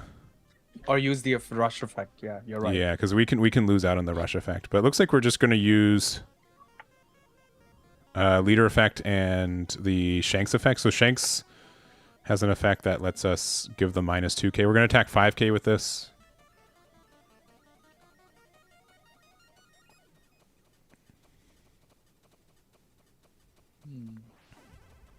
So at this stage, the Luffy does have rush. Yeah, right? but if you block with Lucky Roo and you pop the other Luffy, then it won't have rush anymore. True. But yeah, now we get the block and now we get the removal there. But yeah, I think we could have maybe, if we recognize that could have been sequenced a little bit better. Yeah. Because you could have blocked it and killed the Luffy there. Yeah. Now we've used blocker effect and we've used leader effect. We have an 8k attack coming in, another 8k coming in from this pirate docking. Yeah, this card's like so tough to remove because it's an 11 cost and it's a 7k and sometimes an 8k, right? Like the cards that can interact and remove this are so few and far between. It's very tough. Yes. Yeah. Yeah, I'm trying to think what all cards can affect it. There's not a lot. Like, I think Teach has one card that can affect it. Yeah, but like most cards are just like, say, you know, original power of, like it has to be something that interacts with original power of 5 or less, because most cards that care about original cost are usually like 6k or less. There's not a lot that can naturally impose on a 7k.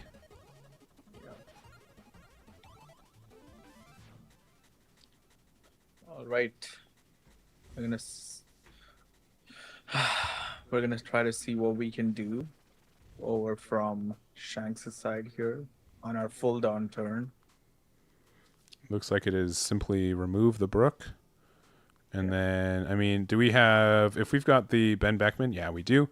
Pay it for 5, we use the effect, tap a Dawn, we do get to play 10 cost Shanks. 10 cost Shanks, being able to remove that is pretty good. And so we've got a blocker and we've got 4 more Dawn left, so we've got an Uta blocker. Oh, we've got another Lucky Roo here. So this is the PRB one. So this is a discard 1, draw 2. It has to be discard something with 6k power or less. Yeah. Or I think it's 6k power more. Sorry, or more. I haven't seen this. 6k power or more. Yeah. Draw 2. Yeah. Yeah, it's going to be the 9 cost Shanks, draw 2. We've got 3 cards now. And yeah, we don't have our Shanks. We have our Shanks leader effect and a blocker and 2 blockers, so we're like fine. But yeah. Definitely Shanks leader effect keeping them in the game a little bit, because -1 every turn you can just swing. Yeah, but it's funny because Sabo does get the boost, right? So it's kind of like a the fact that give and take. Yeah, I mean we're attacking as a 7k leader, which means yeah, with leader effect it's gonna have to be something else. We're gonna start with a big 9k, and this is with the 1 Dawn and the +1k. So this is a good first attack in my mind. Get us the block with the Lucky Roo.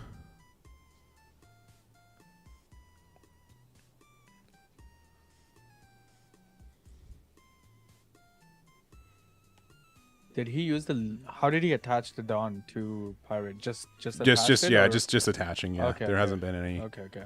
Yeah, nothing fancy. Yeah, because I could have used 1,000 Sunny, right? 1,000 Sunny only attaches for cards named Monkey D. Luffy, which we currently don't have. Got it. Oh, but we've got Ground Death here, so one of the most expensive rares in this game. So we can pay the cost now. The Ben Beckman doesn't have blocker anymore, so we're attacking a big 8. And then we can go, I think, 11 after this. So they kind of have to get out of this to try to survive, but not taking it. And then, yeah, attaching 4. So 7 + 4 is going to be 11 to 5. We still have our leader effect for Shanks, so that could make a difference. 11k swing. Yeah, 2k, 2k, 1k. Yeah, so that can get to 10. That can tie, but that's not going to be enough. Yeah. Yeah, because they can do the -1k. Yeah. Oh. Yeah, and they just have I mean, yeah, when some of these events are easy to use too, like we're just not afraid of losing. Yeah. Yeah. Definitely saw the nuts. Yeah. But yeah. Very strong cool. for Sabo. But like when, we Yes. have a dozen plus one drops to find everything, it's very it makes it a lot easier to find our stuff early compared to like Shanks, who was, still struggling, I think, for a lot of this game. Because he used a Nami 4 times in that. He used 3 Namis 5 times actually. If I counted correctly, which was really cool. But yeah. Very interesting. But I didn't know Grounded was that expensive. I have I'm surprised I have a playset of Oh it. yeah, because you played Yamato, so like Yes. right, And that's- Croc. and I played Croc, okay. before that. yeah. I think it's stabilized, but like it was, let me see, what's it at right now? Yeah, it's like $8. Okay. Which is expensive for a rare. Most rares in this game are like $2 or $3. So this is pretty good. It was really good in Emu when it came out. Croc was very good, but like generically, it's just such an easy, like the decks that run it. It's so easy to get that plus 4K. It is because you're just going to put so many cards in your trash, which obviously Yamato does as well. Yep. Like there are times where I have the Yamato event card in hand, and I'm like, I really wish this was a ground deck right now. Mm-hmm. But yeah. All right. Well, game 1 goes to Noah, if I'm not wrong. Yeah, I'm seeing if there's any other games that are still being played. We can jump into table 1 real quick, see how that's going. Have to update literally everything, but it'll be fine. It is on the left. Let's see. It is Red Green Luffy. Yes. Again, another deck that got a lot of help from that new starter deck. Yep. And then I think it's Zoro. I'm not. it is, I believe it's Mihawk. Maybe it's Zoro. I think it's Mihawk. Yeah, it's likely Mihawk. It might be a custom leader, which is okay. I'm going to say it's Mihawk. 'Cause I don't think I remember. It is Mihawk. Yeah. It is Mihawk. It is Mihawk. Yeah. Oh, it might be the PSA leader too. Is that right? Because I think that was the new. Oh, true. Yeah, the one that came out recently. Yeah, I think that's actually what it is. There's just a little bit of glare. But yeah, we got Luffy on the left, and then yeah, this Luffy's been very obnoxious lately for a lot of people. It's the red green Luffy, Goofy, right? Goofy is blue green Luffy. Oh, sorry. This is the older it's one. not it's not Groofy either. It's just red green Luffy. In case you try to do another portmanteau, don't recommend it. Yeah. Yeah.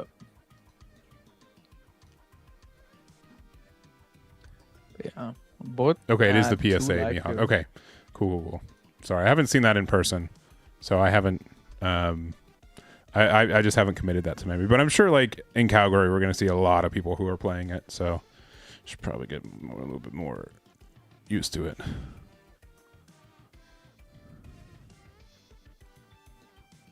Okay, we do have Bonnie. I think Usopp and Luffy are stunned from or can attack this turn. That's why they're turned upside down. Yes. From Mihawk's effect. Yeah. Yeah.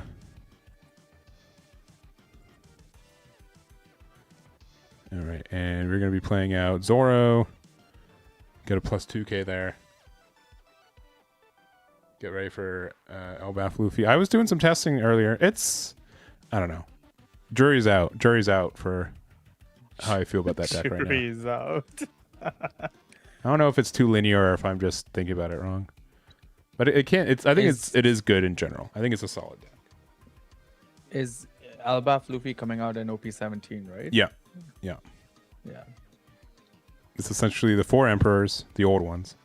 True. Rocks, which is like a very old pilot and a pirate in the lore of things, and then Luffy at like the current manga, like the current anime airing like literally right now. So it's a little mixed bag when it comes to how canonical everything is. Yes. Okay, they're gonna counter out of that attack. Let's see. You are the Rebbe. Oh yeah, yeah. Okay. It looked like it was like a mouse pad because it was like a little bit too chunky, but yeah, it looks good. For the Al Buffy. Okay, the portmanteau. Okay, well. What? Sorry. What? What's it called? So, Al Buffy? I mean, I don't know.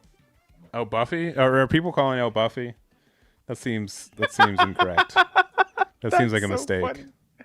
That's so funny. I- I'm gonna start calling it. Don't. It's okay. No. Pegasus. Pegasus, I'm with you. I'm gonna Don't. start calling it Al Buffy too. All right. Looks like we're attacking with the 6-drop Mihawk, which every time you turn it sideways, no matter how you do it, it's a draw one, discard one. And then we are just going to use, the Dawn for Luffy's effect here. Because, since we have the Usopp here, we get to pass the turn with a Dawn on our leader. We're a 7k base, and we have 5 Dawn open. So we're able to use, we get 5 2ks essentially, which is insane.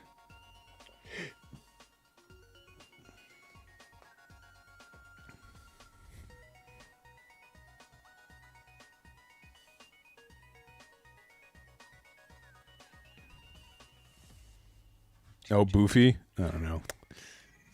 Goofy? I don't know about that. Okay, guys, let's not force it. It'll naturally come out, Yeah. right? And I think El Buffy is probably something that is more natural. No, I mean, like, I get it. Guess why it's Boofy. I don't know. I'm not a Boofy boy. All right, looks like we're paying 9 for the 9-drop Mihawk.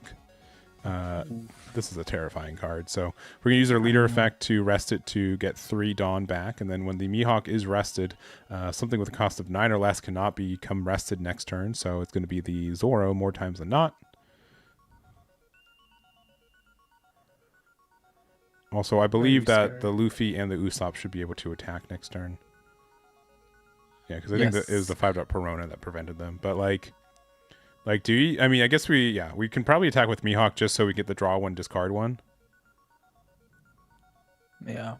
But I don't think we're going to actually do any damage this turn. Yeah. There was the survey for also the One Piece card game where they did ask if people want online regionals back, which I think they're net positive for sure. So if you guys want online regionals back, you can definitely tell Bandai and let them know that you would appreciate them. I think it's just like a cultural difference of like not realizing like how bad the the transportation infrastructure is for the United States compared to like most of the rest of the world. Like without being in Europe, and this could just be me being ignorant about it, but I'm pretty sure like the idea of like taking a train to like any major city in Europe is like infinitely easier than like flying and like all that business in the United States. Yeah. You can take a train from England to Paris easily. Yeah. And then like it's like costs less and there's less things about it, and then you're good to go. And then like you can rent a hotel that's just a bed, which is literally all you need anyways, and then you're good. But again, I could just be ignorant. I don't live in Europe. No. But that's been You're right. That's me on the outside looking in. I'm like, this looks incredibly easy. Like the hostel culture in Europe is very encouraged, right? So like you could get like for 20 euros a night, you could get a bed. Mm-hmm. Right? And at the end of the day, if you're going to go play cards, you're going to be at the venue the entire day. You just need a bed to pass rest. out, yeah. As opposed to like, all right, a plane is $200 to fly, and then you have to spend essentially like 2 nights at a hotel, which is like another $200 to $300, including Ubers to and from anywhere. Yes. And then like anytime you go to a One Piece regionals, that's 2 days. It's at least $1,000. I feel like more times than not, unless you're local. No, it's funny because the Toronto regionals for Union Arena Gundam that are happening in September, a few of my friends were like, "Are you guys getting an Airbnb?" And I'm like, "No, we're just gonna transit down." And all of the people in the States were like, "Oh, I forgot. Canada actually has a decent transit. Yeah, their system's like not terrible. Yeah, especially within Toronto too. Yeah. Within Toronto, like it's pretty decent. Yeah, I've I know I complain about it, but from an outside looking in, it's pretty decent. yeah. I mean, I know a lot of it's just like a function of time versus money, but generally I have more time than money, more times than not. So yeah, and obviously like still Ubers and stuff exist in other places, right? But they are like a resort if you have more money than you have time. Yeah. Meanwhile, in the United States, you have very little option. But all right, well, this is gonna rest the Zoro. Leader's gonna get plus 2k here. We're gonna be able to rest our Mihawk 9 cost, which is gonna prevent the other Zoro from doing anything. And then we're just kind of out of luck. I feel. Did he just play out the 10 cost Law Beppo, right? Yeah. Law and Beppo. The rest. Yeah. Okay, that's what happened. All right, they're attacking Luffy, which is I guess fine too. Just like one less attacker next turn. We are at like one life for Zoro for Mihawk, so that's fair. It's fair as well. We're going to rest the Law Beppo to get 3 Dawn back. Again, we are a 7k leader right now for Mihawk and for Luffy. They got 4 Dawn open though, so like, what are we actually going to do about it? Yeah. We're going to attack 7k here. They can just use the Dawn to get out of it, but like this is a draw 1, discard 1. And then, I mean, even if we attach every Dawn here, right? We become a 10k and they can just get out of it by tapping all 3 of their Dawn anyways. So we're not... Nothing happens. Yes. Not too worried, at least for this turn. Yeah, but I mean, clearly, like, still, like, Luffy's in a... Like, I think Mihawk's in the better position here. Because eventually, like, Luffy's going to run out of things to do. But having the Usopp stay on board so long is, very tough. Yeah, one Zoro can't be switched to rest mode. So technically can attack. Yeah, but it's active, which is important. There is an important distinction of it being active or rested right now.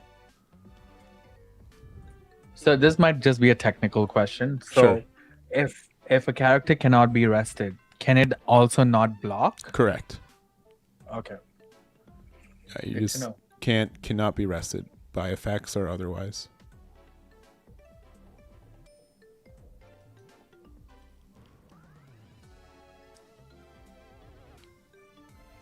Okay, we are tapping, I think that's 6 Dawn. I don't know, we're putting some Dawn in the trash.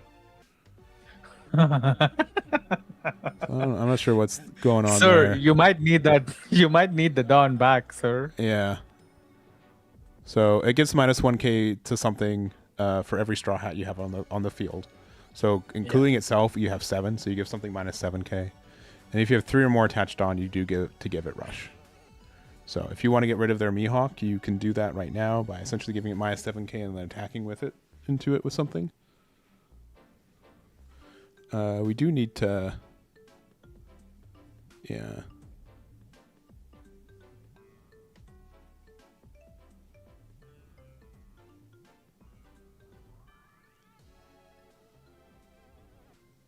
There we go. There's our Dawn.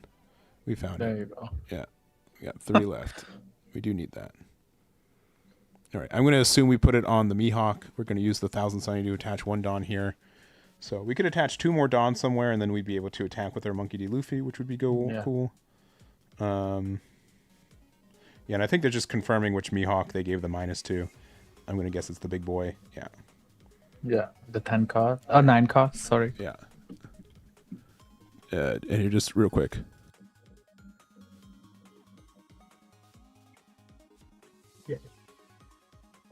Yeah. All right. Yeah. All right, we're going to go 6 into 4 here into the Mihawk. 5 cards in hand. Are we going to counter out of it? No. Yeah. It's going to be we are. 2k, 1k. There it is. We still have the Mihawk effect as well. That doesn't have rush right now. Yeah, it doesn't have. You have to have. Oh yeah, they're checking. Yeah. Yeah, he just said you need 3 detached on. Yeah. Well, he's gonna be like, no problem, buddy. Yeah. I will attach them right now. Don't. You know, we can do that. Yeah, we just need Yeah. to. Yeah. They can't hear me. Yeah. But I'm like, yeah, you only Oh, need 3 fair, total. Yeah. fair. I was gonna be wasn't like, being. if I they wasn't can- coaching. Promise. Oh. Honestly, Hayden, I don't blame you. No, but Casting, that was just stuff me like being that, like, yeah, you do not have to overcommit there. We're gonna get 2 Dawn back because of Usopp, so we have 3 open, but we're only a 5K leader, which is pretty tough right now against this board here. We do have 2 life though, so that's good. We are also going into time, so this is turn 0 here. It's very funny. I was just going to ask, how is time looking? All right, let me just tell them real No. quick. Yeah. Thank you. Yeah, we're in time now. I don't blame you. Sometimes there are times when there's someone is making a move or playing a card a certain way, and I'm just like, oh no, don't do that. Yeah. All right, we're gonna start with a 7K from Mihawk, who's gonna let us get a draw 1, discard 1, and then they have 3 Dawn open, so we'll see what happens here. And it looks like we're gonna use leader effect once, and then a 1K there, so we get out of it. We got 2 Dawn open, so that's good for the. So there's another sequencing with this card here. So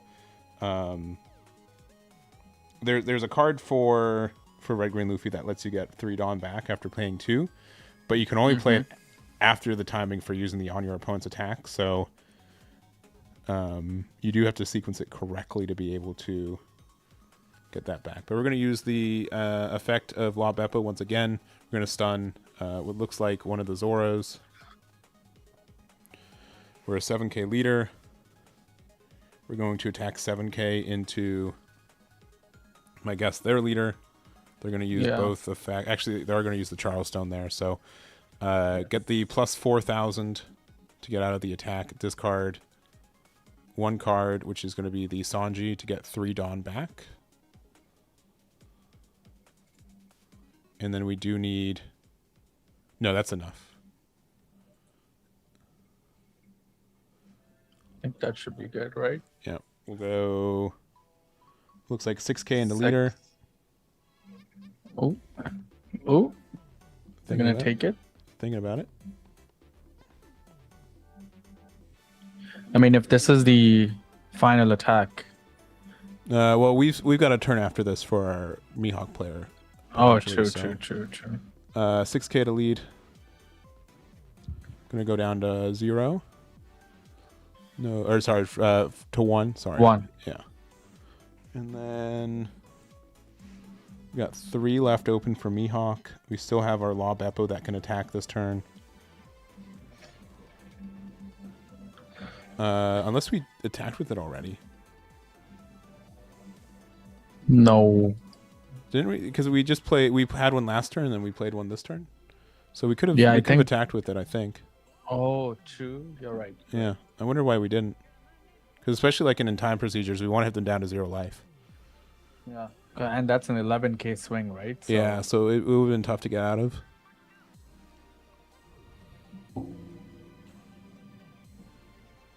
Yeah, that Zoro can't attack. That one can.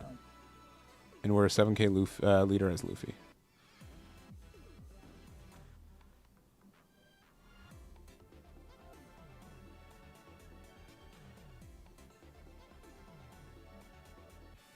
All right, looks like we're paying 7 for, again, either a Luffy or a Zoro here. Looks like we are going to play out the Luffy here.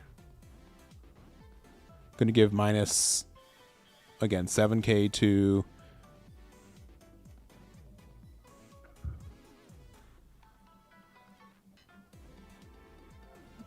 the Beppo. Yeah, Law Beppo, so it's a minus 7 now because we have 7 cards. We're going to use the stage effect to attach a Dawn. So the minus I think it should be one less. Yeah, it should be at 4K. Yeah, because we do have. Last time there was a Bonnie on it, so we didn't get the. It doesn't have Straw Hat, but. Sure. Oh, we're attaching 2 onto. Oh. What is that card? I think that's a Dawn, just upside okay. down. I see. Yeah. Okay, we're attacking 7 into maybe leader. Yeah, it looks like leader. Yeah. We're attacking 7 into leader. And it's 7K here, and then we've got 9K, 9K, 9K that we have to get out of 2 of them. So 9K here. Okay. We take that one. Okay. Oh, 2 more 9Ks. Yeah. How are we gonna get out of it? 9K here. Spending 1 Dawn for fun, which gives us a plus 3K, and then 1 last 9K. You have it, sir. And no, we do not. No, we're just off by 1K. Yeah, because it's the you can be my samurai. So red green Luffy narrowly takes that one. Wow. And that was very close. Yeah, super close game for sure. Super duper close. Very, very close. Yeah, I would have maybe like tried to do the minus 1K. I also don't think, like maybe I don't think we have to play the Luffy. I mean, I guess like we technically got 1 extra Dawn back because we attached 1 with the thing. But we could have put like 7 Dawn on like Bonnie. But like it would have been the fact that we get 1 rebate Dawn from the stage is what made the difference. And also, do you think swinging with the Beppo might have reduced the amount of cards Red Green had in his hand? No, maybe? They probably would have gone down to 0, but it would have been a situation. Like I think we still hit them down to 0 just for the fact like we get you know, at end of time procedures we both have 0 life, and but I'd also assume that like Mihawk has less cards in deck too, so because they draw a lot more anyways. So all right, that's it for round 1. If you guys are just joining us, we've got a triple winner box today. We should have 5 rounds total today as well, so just a little bit shy of 32 players. But I do think, like, you know, I know a lot of people are like, man, a lot of this Mihawk stuff is very strong, and I think that's very true as well. But I think the other thing is that there is like a lot of like intricacies with gameplay right now, which is really cool. Yep. What are you planning to play in the new set? Well, apart from, I know you like playing every deck, but yeah, there must be one pet deck. I haven't played it enough to really say outright. I think like Elbath Luffy is fine. I can see there being like some alternative lines for playing that one too. So I definitely need to spend more time with the deck in general. But I think that one is fine. I'm not sure about the rest though. I'm not really sure about the rest. We'll have to find out. Yeah, let me go look at what the Elbath Luffy does, because now I'm curious. Yeah, it's anything that has cost 12 or more has blocker inherently, and then you have a lot of ways to do that. Yeah. I'm guessing you have cards that are base something else but become 12 cost or something. Yeah, because like there's a new Loki secret rare that's a 6 cost. On play you get to KO up to 4 costs of cards on your opponent's side of the board, and then it gets plus 12 cost, and then on your opponent's turn it's also plus 3k. So it's a on play at 6. It's a what is it? An 18 cost 11k blocker, which is kind of unheard of for this game. It is. Those are like, I would say, egregiously big numbers for really no reason. Sure. It is. It's very good. Very, very, very good. But I do also think like there's less cards in the game right now that care about cost when it comes to resting. It just like you just rest things and then it works out for you. So that's true. But yeah, a lot of people, everyone I've talked to is very interested in playing the new Shanks, right? Mm-hmm. That is the big card that everyone's looking forward to. I think it's the new leader. Again, another hot take. I think that's most people are saying it's just worse Mihawk. Which is really? Tough to say. Yeah, I think most people will just say that. Wow. I think Mihawk's going to still be better and just runs the 10 cost Shanks because it's fun. Wow. Okay. So maybe Definitely a I hot could be take, wrong. sir. That could be a hot take that people can correct me in like a week or so. But yeah, I've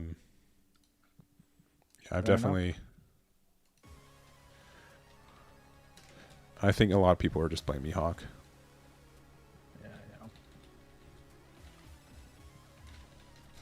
Okay. All right, but we're already in round 2 was just Round waiting on this, two. so we can just jump on into it as Yeah. well. Let me see. We're just gonna look at like what table setups look like and go from there. Yes. Oh, we can just go here. Let's go to table 3. Table 3 is actually gonna be very nice. Especially we got to show off the round 1 merch over here. Oh, were you able to get any No, round 1 stuff? no, not all. Same. Yeah. Despite Oh, not all. not I at all, wasn't even not at all. Like zero, Not zero, at all. zero, Okay, zero okay, for okay. zero. Like not. Fair. It's as if I didn't try. Which I assure you is the opposite of the reality. But Even we tried while driving to Gen Con. We hit up a round 1 trying to get it. well, you Nope, have to like you can't registered. just show up. We registered. I know. Yeah, We knew, but you know, we were kind of like, we'll play like, oh, we drove all the way from Canada for Oh, I this. see. Always But nope. persuasive. All right. Yeah, we've got Yellow Useless Kid though versus an L. I've been saying I played a good amount of Useless Kid today. Honestly, the only thing we really lost to was Red Black Sabo, which was not necessarily what I was expecting. But yeah, that deck's definitely growing on me as like a real deck. Yeah.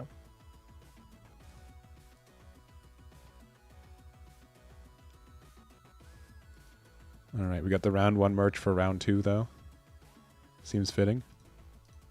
Not really. All right, and then we've got let me get the names.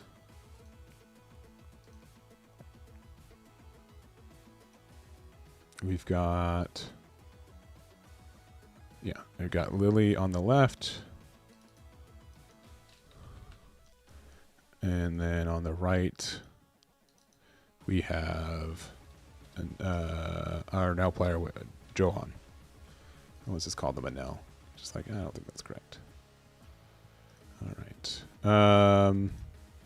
But yeah, I think this can definitely be like one of the better matchups for Useless Captain Kid. We can just kind of stall out the game by just healing like 2 cards every turn, and then eventually they have to stop hitting us.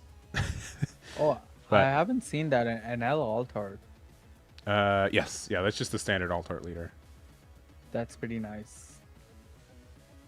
Yeah, that's a pretty good one. nice.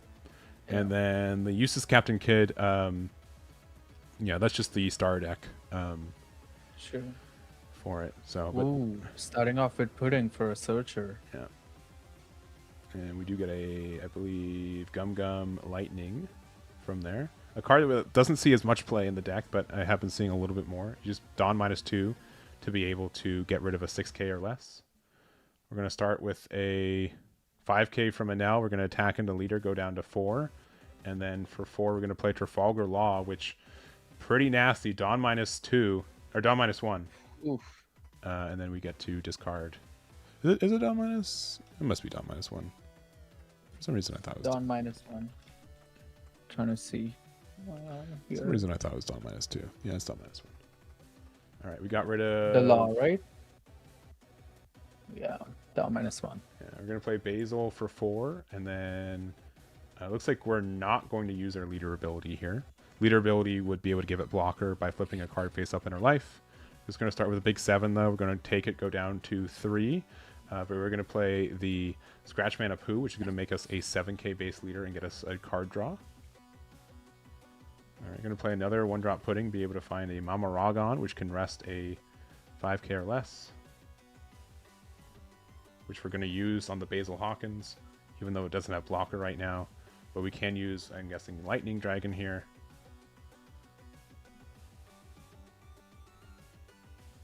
So it cannot restand at the refresh phase. Let me make sure I reread Basil Hawkins. Or the the Lightning Dragon.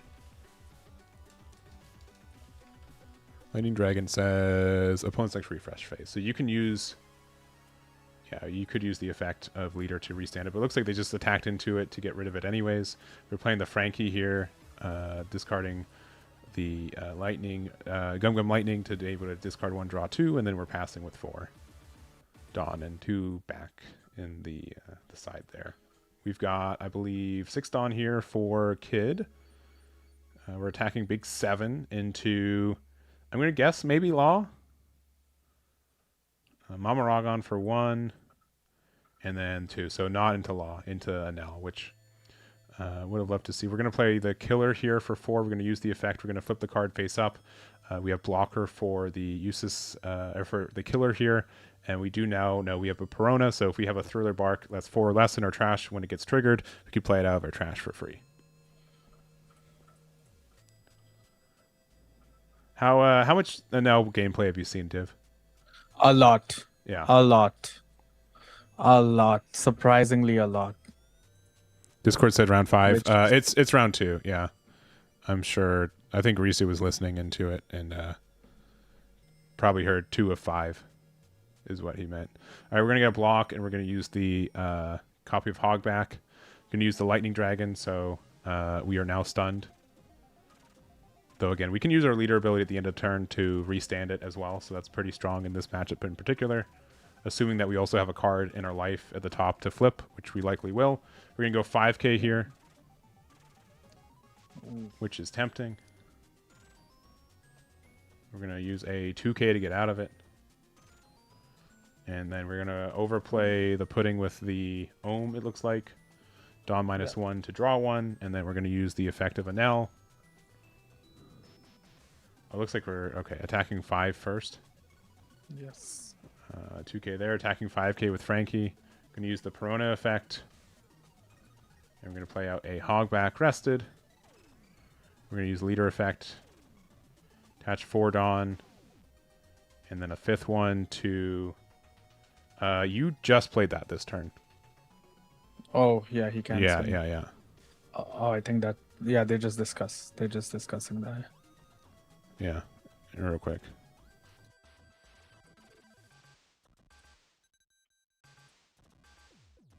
Yeah, they're likely calling. I'll just jump into it. Yeah, we called it. Yep. Yeah. Okay. What happened was So they played Satori this turn, and then they tried to swing with it and did like a top 2 already. Yeah. Yep. Yes.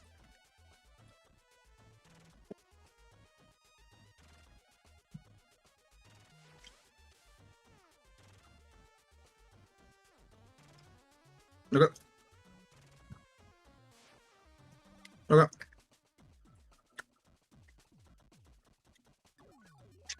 Yeah, issues. The one closest to the deck. Oh, they actually. Okay, this one? Yeah. Okay, and pass. Thank you. Okay. All right. Wow, it's like you judged an event or something before. Not really. That might not be correct, but like it's my event, so I'm just gonna be like, that's how it's gonna be. No. I think that is the correct procedure. Yeah. If cards have been looked at without, and they shouldn't have been. Yeah. All right. So we use 8-drop kit here. We're gonna be able to get the hit them down from 3 life to 2. I also did rule. Unfortunately, you do have to keep the Dawn on Satori. We're going to use our leader effect to restand the uses Captain Kid. It does have blocker. And then we get the draw 1, discard 1 from Kid because we do have 2 or less life as the Anel player. So Basil Hawkins face up in life. And then we do have blocker for a big 9-drop uses Captain Kid here.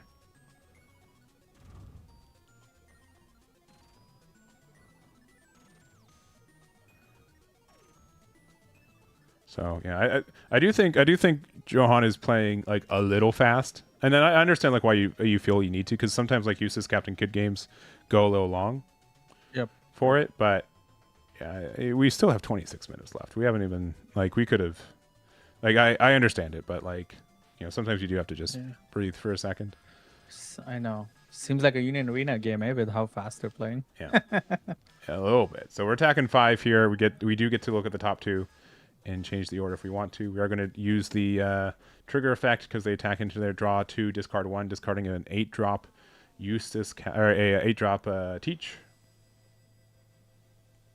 You still have a blocker open. We've got 2 bodies. One of them being Hogback, so if it gets KO'd, we just get to replace it with another body. It's very obnoxious, especially because it replaces it active. There definitely was probably a consideration to keep the card like rested that you play off Hogback, but Yep. it's how it is. We're going to attack 5k with the Nell here.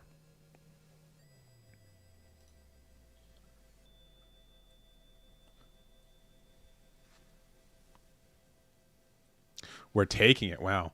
We are going to take the Poo here, though. We're going to be a 7k leader, and we're going to get a card draw here. We still have 3 Dawn right now, and we still have the leader effect from Johan.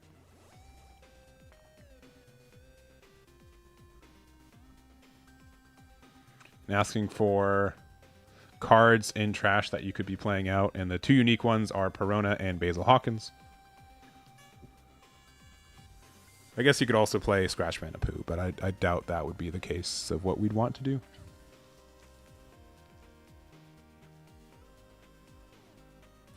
All right, looks like we are going to use the Lightning Beast Kitten to be able to get a -1k to what looks like the killer. We're going to attack 4k into it, giving it another -1k from the Ohm. It's going 4k into 4k. We still have a blocker with Kid, which must be tempting. Yeah, looks like we're going to block with it.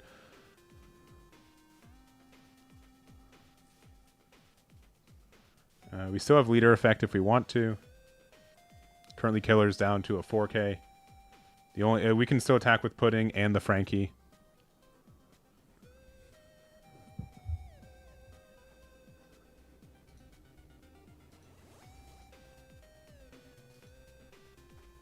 All right, another Lightning Beast Kitten. Getting the Dawn minus to likely make the now we're a big 3k over here for the You want to keep your Frankie not swing, right? Because it's a blocker. Yeah. Unless you have game this turn. Yeah, but looks like we're actually going to give the minus to the 8-drop Kid. So currently an 8k here. And we could use leader effect and then attach 5 Dawn to Frankie, and then we could just go, what, a big, was it 11k to 8k? 11. Yeah, 11k. Let's see, another Lightning Beast Kitten. All right, so we've played 3 this turn. All right. And then we're going to use Lightning Dragon here. And it looks like it's going to be on the... Yeah, on the... Doctor Hogback.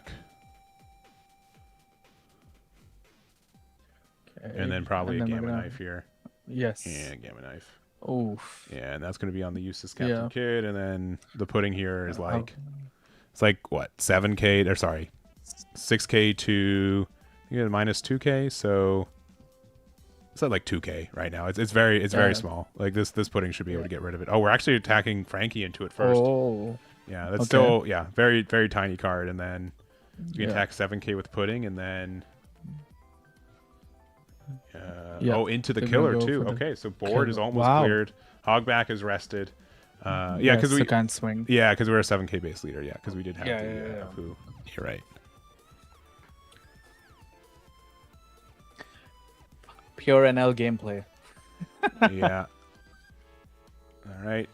Time for the pure yellow gameplay where we play a couple copies of heal a bunch. Yeah. Bunch. We're going Borsalino. 7 No, I in the don't lead think. though. 4-drop killer, heal 1. 4-drop killer, heal 1. He's pretty good. There you go. All right, use the effect. It's a Bonnie, which doesn't really do anything. It's just a 2k in this deck. Give one of the killers blocker, and we're passing it back. Yeah. Wow.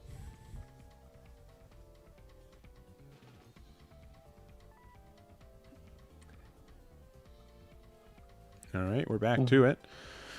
Remind me again why Dr. Hog is rested. It got hit by a lightning dragon, so it prevents it from activating the refresh. Until the end of the whole turn, right? Well, it just doesn't get reactivated at the refresh phase, so it just stays stunned, essentially. Got it. We're going to play out the Senior Pink to be able to get a event from the trash here, and it's Dawn -1 to do so, and we get 1 back, so we get 2 Dawn active. Can I see a Gamma Knife? Oh, Lightning Dragon. Or Gum Lightning, rather.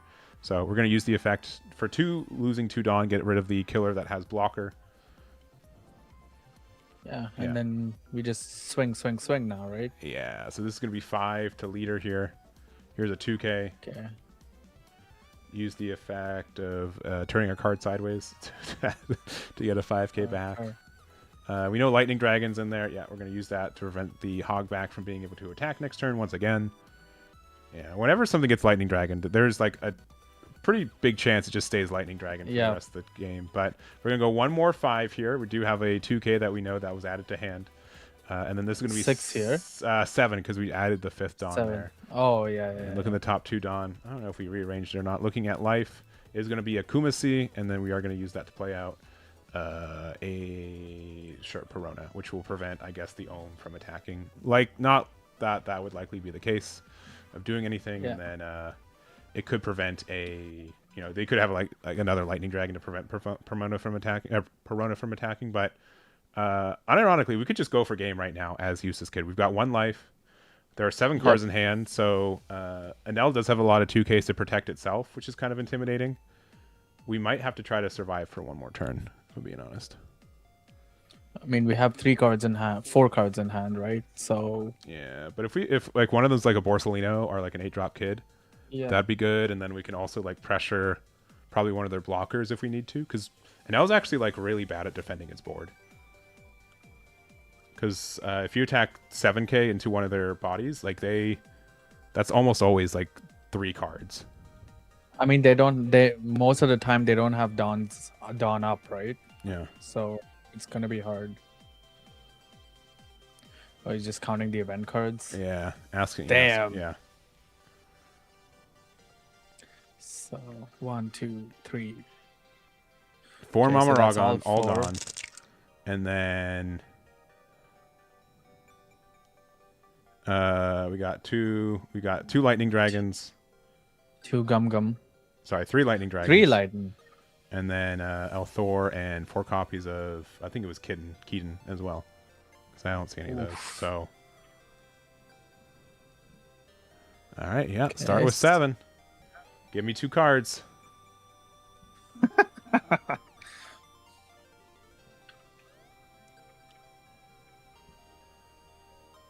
All right, Keaton and a 1K. Okay. I mean, we can go 9-9, and that could potentially be enough. But it looks like we're going to try another 7K. This could also be 7K at a blocker, if we're worried. Again, we are going to have a blocker next turn as well. But it looks like it's going to be 7K into leader. They have another 2-1. Yeah, it looks like Divine Departure and a 6-cost Anel. Oof. We're going to attack Those are actually good cards. Another 7 into... This will probably be into a blocker, I feel like. Yeah, getting rid of the Frankie. Yeah. And then for 5, playing up Borsalino, we heal 1. And then leader effect. Oh, and it's a Perona. I don't think we have another Perona in trash. But yeah, because if we have another Perona in trash, we can play it. But Perona can't play the card it plays out.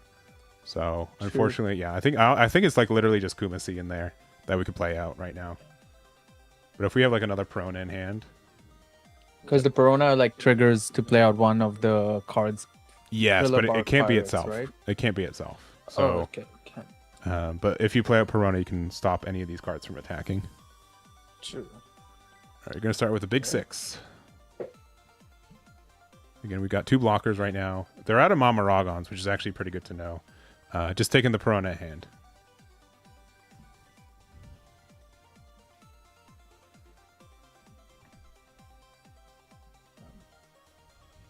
Now has half of his deck in his trash right now. More than half. We're playing. Okay. Pudding, look at top 5. I'm not sure what, or top 4. I'm not sure what we'd be looking for, to be honest. Okay. Right, we're going to give the plus to, looks like Senior Pink. Yeah. We're going to attack 5k with Satori here. We're going to get a 1k with Perona. That's the obviously the one we just added to hand. Because if we had one in hand already, I would like block 1k and then Lightning Dragon here, likely on what Hogback, I'm guessing. Dr. Hog. Yeah. Again, yeah. Oh, on the Perona. Okay. Yeah, I think hogback because like if I need to attack into something, I'd rather attack into Perona than hogback. I think That's true. because like yeah, they can use the Perona effect, but like if I get rid of it, that's removing one attack for sure. Yeah, it looks like we're attacking 7k in the lead. No trigger here. We've got 2 blockers right now, and they've got 2 attacks. So like, 2 copies of the. Was that? The Thor? not yeah El Thor. So it's a plus 2k right now. So it's a 7k here. Okay. And a We can block, block with... double 1ks. Okay. Still 1 card in hand. What are the chances? Yeah. Okay. Did they take one Dawn from underneath the? No, they didn't. Yeah, there's just one there, so it's only 4. Yeah, with 1 blocker up, I don't think they can do anything, right? Like they can go 7k here, but then you just block. Yeah. And then I think we're good. I think Kid was able to survive the storm. Oof. Good job there. We're gonna go straight 7. Yeah, and then yeah, we can go 7 with hogback, and yeah, that's gonna be enough. Yeah. Yeah. Yeah, and just bricks of 6 cross and L kind of had to be in there, and then yeah, a little bit unfortunate with the sequencing with the Satori. That could have made a difference. I think Johan played it very well, and but I also think this is a tough matchup where like Kid can just the fact that we've got like essentially 8 heal blockers in our deck with Borsalinos I know. and Eustace Kid, like we just are able to sustain outside their aggression a lot of the time. I think 3 turns in a row it was one turn was Borsalino Kid, the next turn it was Borso, the turn after that was 2 kids, like crazy. Yeah, and if Johan had time to like establish a 6-drop Anel, and it could have just been like we just didn't find it on curve. I think that card also could just make a big difference too. But yeah, it's a wildly the Anel matchups I think is pretty good for Eustace Kid. You just sustain a lot.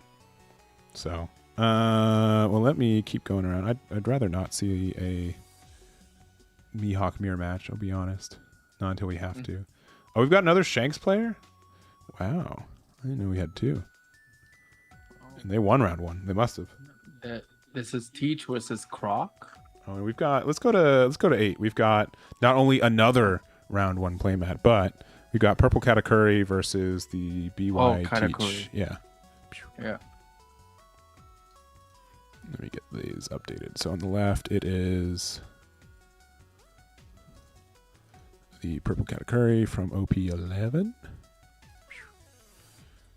And then on left lead, right lead is Teach. And then let me update these. So it's from 11 for this.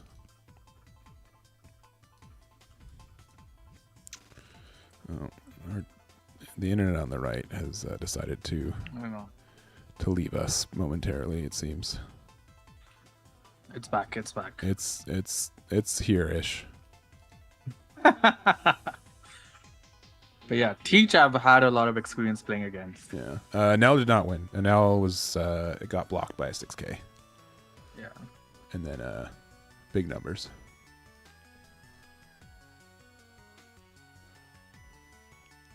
All right.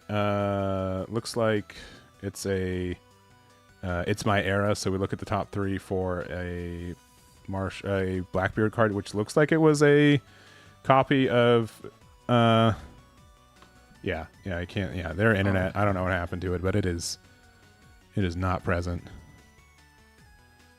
This player's been in our events before, so like this isn't like a.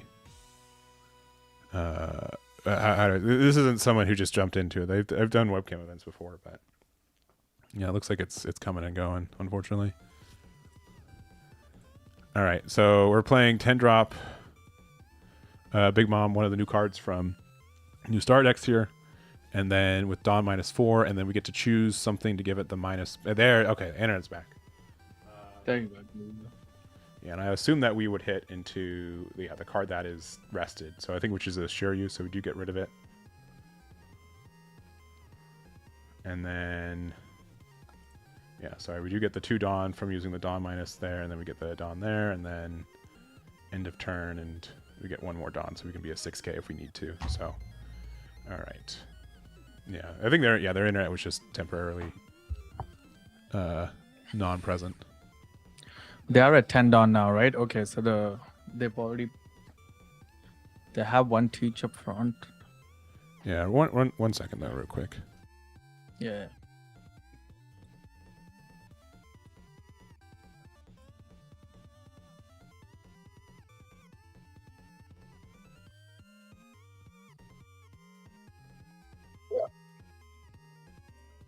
There we go.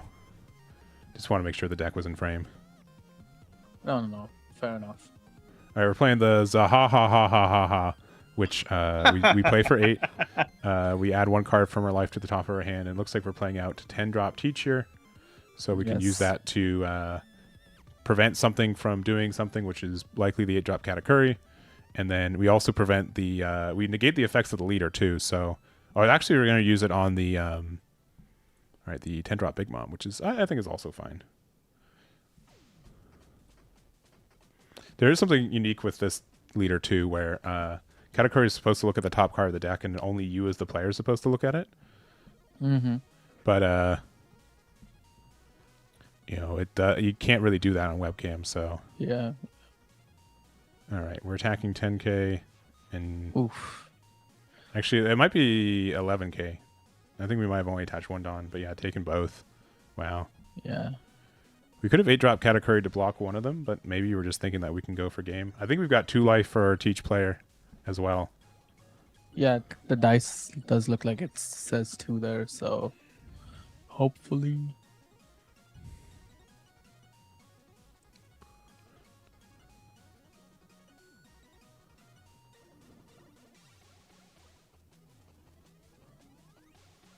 All right, and what are we looking like? So yeah, starting with a 5/5, and they do have blocker teach, and they do have a redirect for their leader. Yeah, looks better. I don't. Yeah, I'm not sure what's going on with RJ's internet. It's going from like consistent to just blurry, but looks like no trigger. Could have maybe been like a thing. Oh, we've got another Big Mom. Wow. So discarding 1, we get a heal. And then what? I'm gonna guess we get the minus to the 10k teach.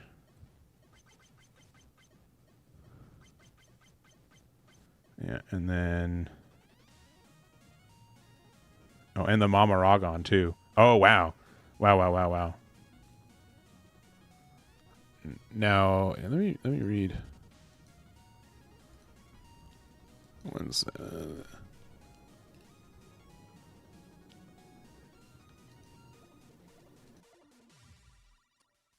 5 at the. Yep.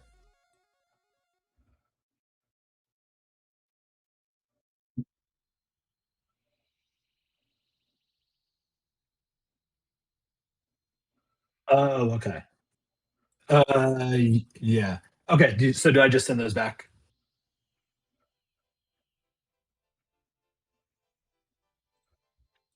Okay. Okay, gotcha. No worries. Sorry. Yep. yeah, just so you guys know also, so the 5-drop Katakuri, it's a you have to get the Dawn back when you lose it. It's not like an activate main. And since it says up to, if you make an action afterwards, it's the same as choosing 0. Is how it's ruled for these games, like Bandit like games. So just something to be aware of. And this is something that gets lost, I feel like, when people play Sim all the time, specifically like Dawn minusing and stuff, where there's a lot of these automatic triggers that happen that you need to make sure that you're being aware when you're playing in person. Yeah. 100%. Yeah. And it looks like we're not attacking with 8-drop. We're going to get our Dawn back at the end there. But I'm surprised we didn't attack with 8-drop.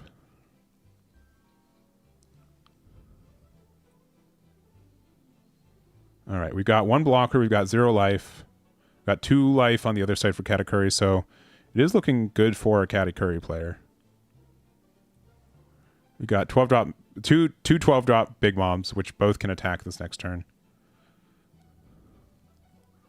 Looks like, yeah, we're using the full that effect. We discarded, I believe that was the black hole event. Again, yeah, I've done enough of these events too. Sometimes your internet's just not happy for some days. Yeah. It's easy to say that, but like, happens. because you're gonna see like it's gonna come back and it's gonna be like perfectly fine, and then it's just gonna go away. And I just see it often enough. I don't know what he played out. I believe we played out the black hole to be able to get a card back. And we're using it to play Zaha, and we're using it to play out, I'm going to say it's another 10 drop teach. And obviously, like, if you're hearing your opponent talk, like, you get a better chance of hearing what they're saying, too. But, yeah, we'll attack, stopping, I guess, one of the big moms. We're attacking 5k. 2k there to get out of it.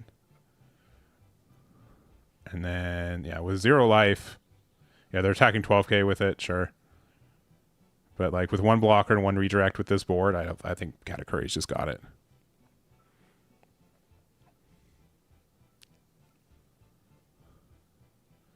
All right, just getting our Dawn back. Again, I'm going to assume... What? Yeah, maybe it's they drop Katakuri that they said couldn't attack this turn. Yep. I mean, that's the valid choice, right? Yeah.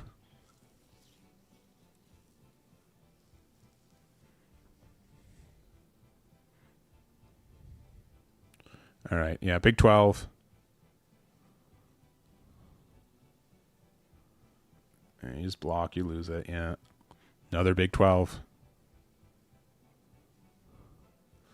Oh, it looks like you're attacking 5, sure. Is that a redirect? Oh, that's tough if so. I mean, I think we're just fine. Yeah, we're going to go... Yeah, it looks like 9k here. Yeah, and that's going to be it, it seems. Yeah. Yeah, 2 cards in hand. Yeah, I don't think there's anything that you could have done for it, so... Yeah, there you go. All right, Katakuri is able to take it. Yeah, honestly, in this matchup specifically, being able to like have ways to remove 10 drop teaches is so strong. Like the Big Mom and Mama Ragon combo can just be devastating in so many matchups. So, all right, well, That was... The Big Mom is definitely a good addition. yeah, For sure. All right. Yeah, I think Mihawk's just too strong, especially because like, thing is with Zoro, like they're gonna have to be a 6k leader, which maybe it doesn't matter as much as Zoro specifically because you're really flexible at adding Dawn. But I think Mihawk's just generically better. If you like, especially since Mihawk's gonna be good into OP17 based on most people's experiences with it too. Like you should just play the better deck. Yeah. If you think you've got something for what is it? Yeah, if you think you've got like the way to do it, go for it. But yeah, I think Mihawk's just better. So, anyways, that's going to be round 2. We're going to go into round 3 in just a moment. We're going to take a little bit of a break as well before we get into it. I gotta give my puppy dog some dinner real quick. So we're going to do that. We'll be back with round 3. We'll see what's left undefeated, and we'll see you guys then. We'll be right back.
All right, we're back. We're back. We're at table 1. We've got 7 players left undefeated. I don't know what the pair down is, but again, likely 5 rounds tonight. We've got round 3, so we're at the halfway mark. And we've got Stardeck 21 Luffy and Mihawk. Stardeck 21, we kind of saw the engine that it can run being used in Sabo already, but like this can still, like I think Sabo is like more, I think Luffy can be more aggressive, but I think Sabo can be more consistent. I think is the way to say it. But we get to see Mihawk again, which honestly we'll be seeing a lot of in the upcoming, like until I think Shanks comes out. Yeah. I know you're not a Shanks believer, but you know. No, I'm not. Not. I think just. Yeah, I think it's just gonna be the what? The Mihawk show for a while. Sorry, I lost my train of thought halfway through. No, all good. All right, we've got Vincent though, or Vince is what they wrote on one form, and then Vincent they put on a different. I'm going to put Vince, and then Thomas on the right playing Mihawk, and we'll start the timer. I do think like more games are going to time right now, and I do think like part of it is Mihawk specifically, Eustace Kid.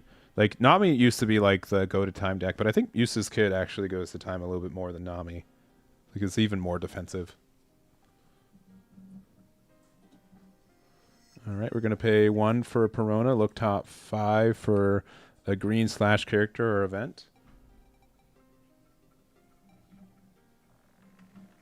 Honestly, the one thing I appreciate about One Piece is the 1-drop and 2-drop searcher ads. Yeah. I love it so much about the best thing about the game, according to me. Just trying to get your pieces early game, set up your game plan. Yeah, it's very, very cool. It's very nice. Agreed. Very, very nice. And there you go. Another and Kinemon here. Yep, and we can use it to rest our leader to get a draw 2, discard 1. We could also rest a Dawn as well, but since we can attack turn 1, it's really nice. It's nice how flexible it is. Yeah. I know. I was about to say, right? Like turn 1 you can attack with your leader anyway, so might as well just rest it and utilize its effect. Yep. And we're going to lose a Mihawk there and then pass it back to our Luffy, who, first turn, the 1,000 Sunny, not too terrible for us. We get 3 Dawn. Looks like we're tapping 1 immediately. Going to play the Bonnie for 1 to look at top 4 for a Straw Hat card, essentially. It's Straw Hat or Egghead, but it's Straw Hat's the key one. Would you find a 5-drop Luffy here? I wonder if these decks can also play the 1-drop Monkey D. Garp, which I'm surprised maybe that they're not using, because that can find a lot as well. But maybe I guess the Bonnie can find events, and Garp can't do that as easily.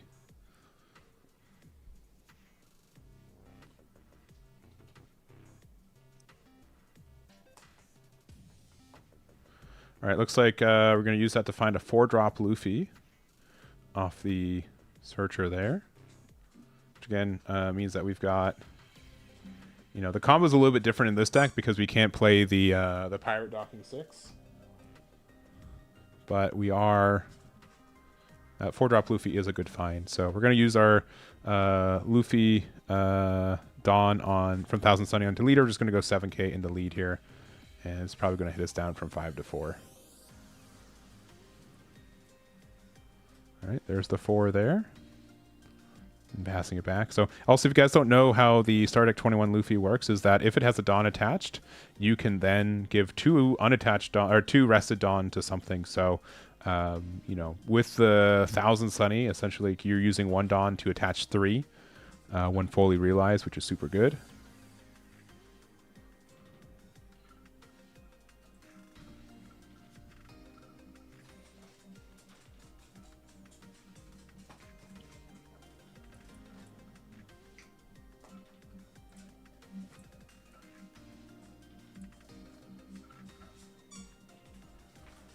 Sorry, my dog has decided it is squeaky toy time, which I get. It is squeaky toy time. All right. Oh yeah. He's got a pickle and a Santa hat. All right. Also, Div, if you're talking, you might have been muted. I don't know. Oh. No, I wasn't talking. Okay, just making sure. Just I was. I didn't want to cut you I was alone off. for too long, so. No, I wanted to cut you off.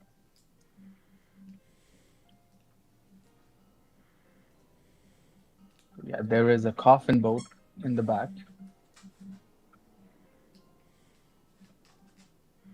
All right. For one, we're going to play out our Bonnie here. Again, we do know that there's a 4-drop Luffy in our hand right now, but we kind of need something to play off it. So that Sanji is exactly what we need. The reason that Sanji is also better in this matchup too is because, or in this leader too, is that we do get to attach the Dawn as well. But it looks like we're going to attach 1 to our leader. And then for 4, we're going to play out Luffy here. We're going to use Luffy's effect. We're going to show 2 events from our hand.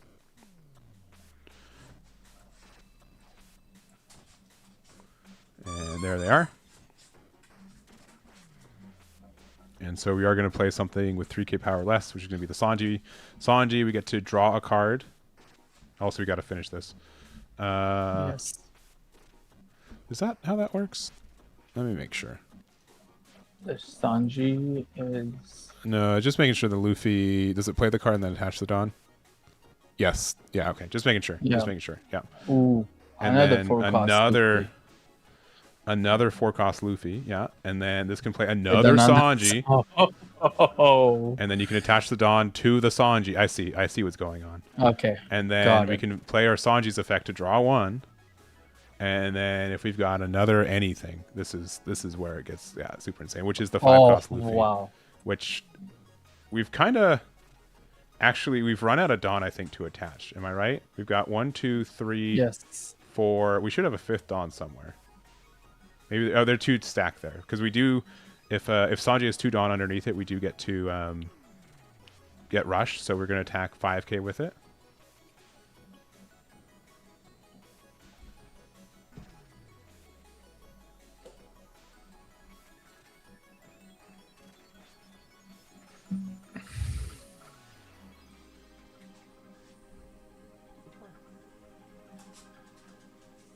All right, so 5k into lead. Get a 1k.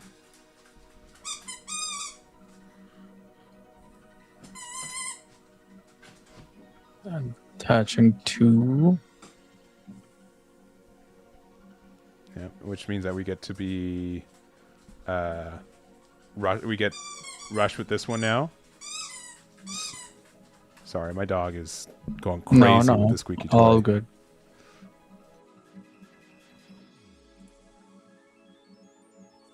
$6k with Luffy, which normally would be able to attach a Dawn, but we don't have any rested Dawn left.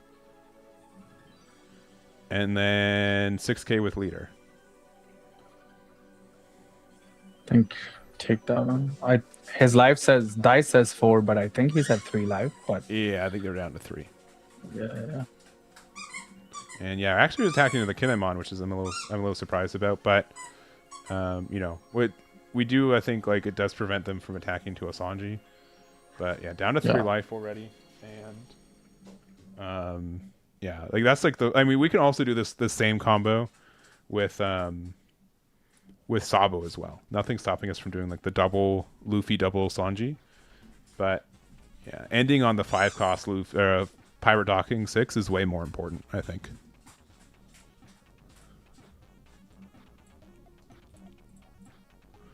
Let's see, let him squeak. All right, maybe. He does like to be rambunctious.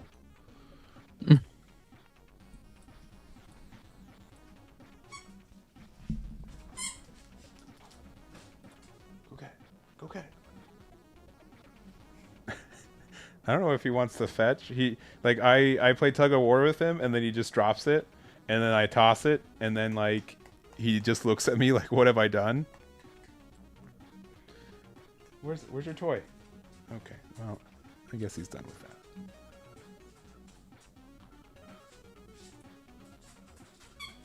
Oh, he's found another squeaky toy instead. All right, we're playing the 5-drop Perona, which is going to prevent 2 of our 5 costs or less from being able to rest next turn. which I'm going to guess one is they're going to be the two Luffys, I'm guessing.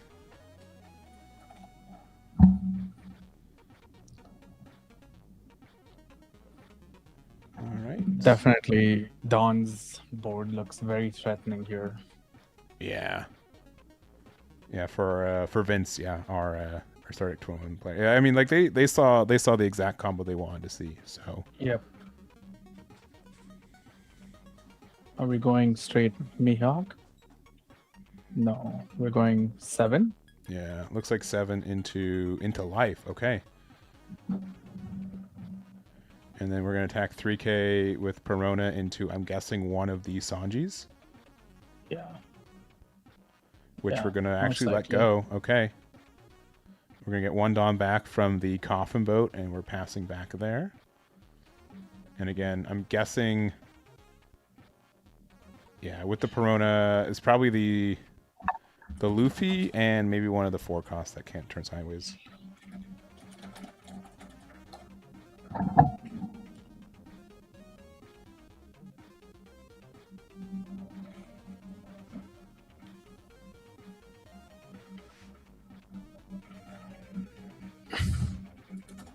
All right.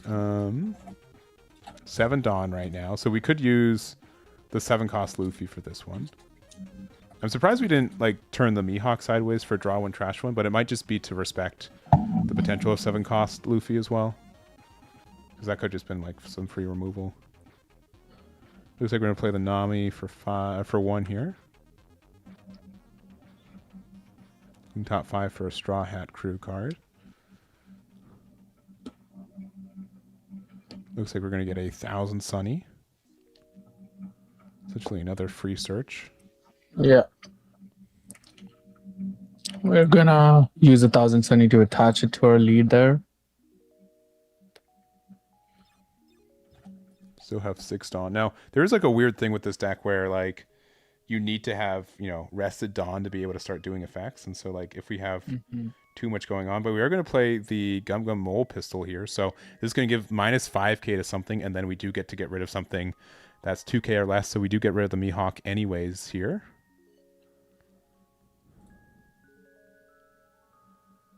And then, yeah, we still have our leader effect right now. Again, I do think like the 5 cost Luffy can't attack because of the Perona effect. Yeah, it looks like we're going to attach 2 with leader effect onto the Sanji. We're going to attack the Sanji into the 1-drop Perona. We do have the plus 2k from both of our Luffys because we do have 2 more attached on right now. You're going to pay 1 for likely another 1,000 Sunny. Yep. Look top 5 for another Straw Hat. When there's the 7-drop, that card is nasty. Nasty, nasty. Oof. And then, yeah, attaching the Dawn once again. Yeah, having 2 Dawn attached to leader also means like these Luffys are always going to be 6Ks, which are really nice. Yes. Yeah, yeah. Oh, this is looking kind of dire for Mihawk. Yeah. Now, if they're playing something like Electrical Luna, and then they can do like a full board Sun, that'd be good, but looks like 2k, 1k to get out.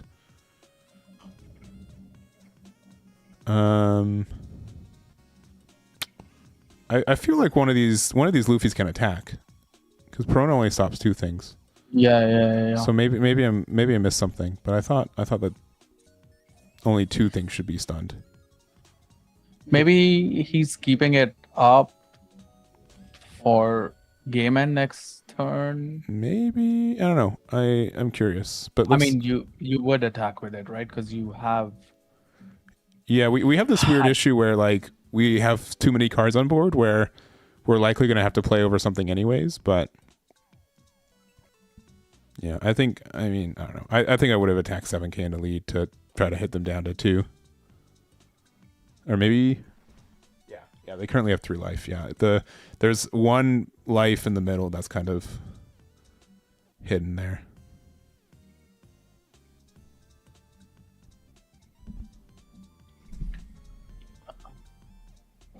Okay.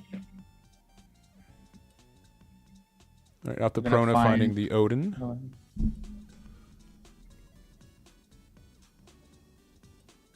Okay.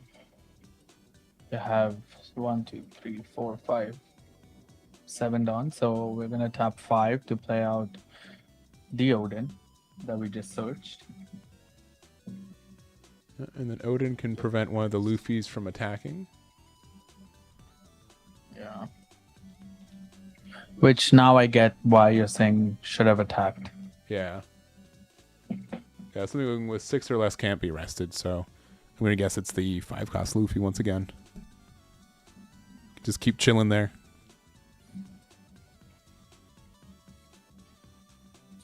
It's funny because the card art. Oh, that's why you made that joke. Yeah. That is why.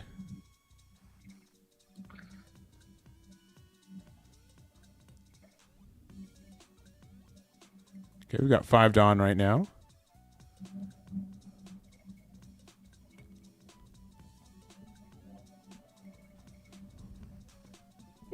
Now we can't play characters anymore. Can't play events though.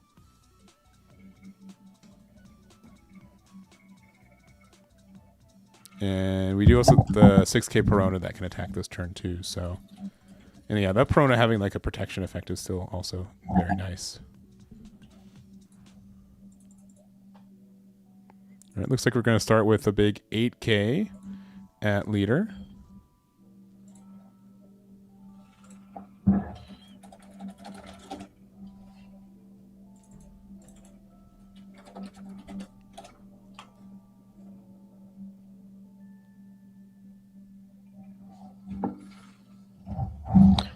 Okay, we're gonna take it. And then another 8k. 1 life right now.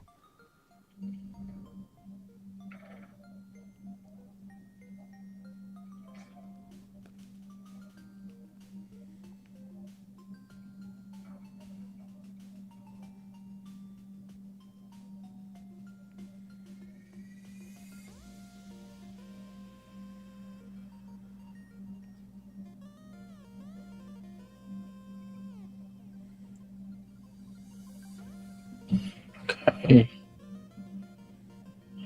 Well, see 9 Dawn to work with. Does Luffy have what it takes? I mean, they're still at 3 lives, so I don't think so. I have about 6 cards last I checked in hand on the Mihawk's 5. player's side. 5? Yeah, 5 in hand, yeah. Because we played Odin, it drew a card. Looks like we're playing out. I mean, I'm guessing we're playing out 7-cost Luffy, but unfortunately, it doesn't really do anything here. Because, like, yeah, you can give the minus to the Perona, but then they can just use the effect to play out another body. So it's just going to kind of have to be something where we use it just for, like, another rush attacker. Mm-hmm. Yeah, and just reading, yeah, the on KO for Perona is that when it gets KO'd, you can rest one of your cards. So it can be a Dawn, it can be a character, whatever. And if you do, then you get to play out I think it's a 5-cost or less. I believe it's either that or 6k powerless. I can't remember the specifics. It is a green character with 5 cost or less. So it could be another Odin. We're attaching 2 Dawn to Sanji after using the effect of the leader attach 1 Dawn. And then we're going to start with a 5k into leader here. Our 5-cost Luffy can't attack, but also our 7-cost now has rush because there's 3 attached Dawn across the board. Dawn. Yeah.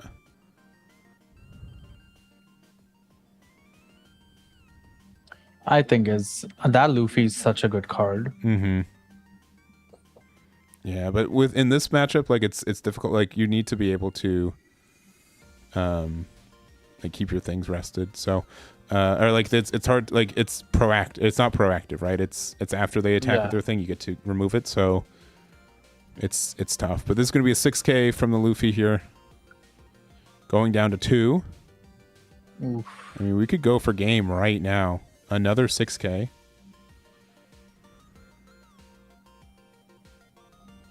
And yeah, this is like the weird thing too. There might be times where like, man, I need to keep the card in hand for Perona's on KO if they try to go for it, but like I also need to counter out of the attack. So looks like we are going to be able to 2k here. So we're safe for right now. we can't go for game because the 5-drop Luffy was prevented from attacking from the Odin. We've got 1 life and 2 Dawn left open for our Luffy. Looks like go 9K. Yeah. Maybe into Perona here. Maybe into life.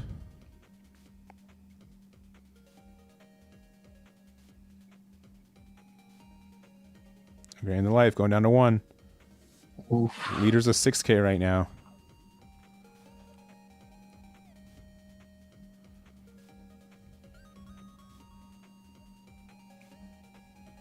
And then big 7. Likely into leader. Yeah, I'm sure you can counter off of this one. Yeah. Plan the for For fun fun. counter, which again this card's existed since 14, but like it hasn't been seeing much Seen use that much until now. We got 1 life, 1 Dawn open, and a very wide board for our Luffy player here. Yeah, 5-drop Luffy can start attacking next turn unless it gets stunned again. Yeah, and you kind of asked this earlier, and I'll kind of reiterate it. Like this game, it does have a lot of, can't attack, stayed rested, can't switch to rested, right? Like there's so many different ways to prevent something from attacking in the next turn, but they're all very specific and have their own little nuances with them. I mean, it's only about to get more. with Yes. The new Shanks. Yeah.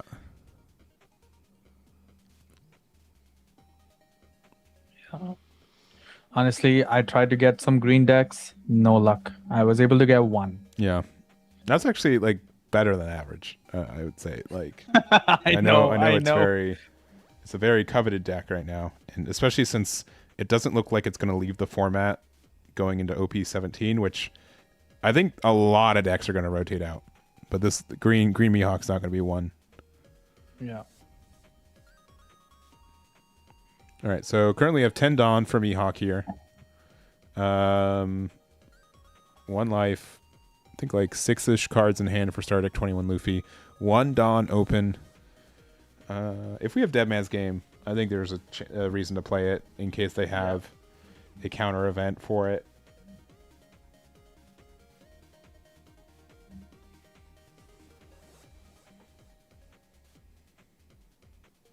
Yeah, because you can rest 2 characters, and then you rest 3 to rest 2 of theirs, if I remember correctly. Yeah. Right? Yeah. Yeah, but it looks like it's going to be Law Beppo. We're going to use it to... I think we're just going to keep the 7-drop Luffy stunned, yeah. And then our leader's going to be a 7k. We're going to use the effect of our leader, so we get the plus 2k, and then we also get our 3 Dawn back. But this makes it like very tough for us to go for game now, and it's saying that I think we can survive this next turn. If we have like Electrical Luna or maybe a copy of I Know You're Strong, like I think that could be enough for us to just win 2. What does Electrical Luna do again? Anything with cost 7 or less cannot attack next turn. Okay, fair. So if we had that, I think we probably would have hit the Luffy. So I know a lot of people have actually cut that from the deck in general, but it looks like we're going to go 7k into... I don't know, maybe One of the Luffy's. it's either the leader or maybe the Sanji.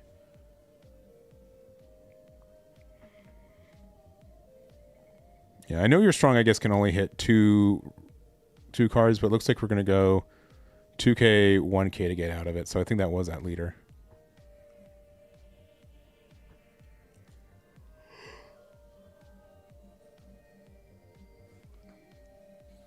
Decisions. Yeah, because now we can... I mean, yeah, if we have I Know You're Strong, you can prevent everything from attacking except for the 5-drop Luffy and the leader, which could be enough when you are a 7k leader, but... Yeah.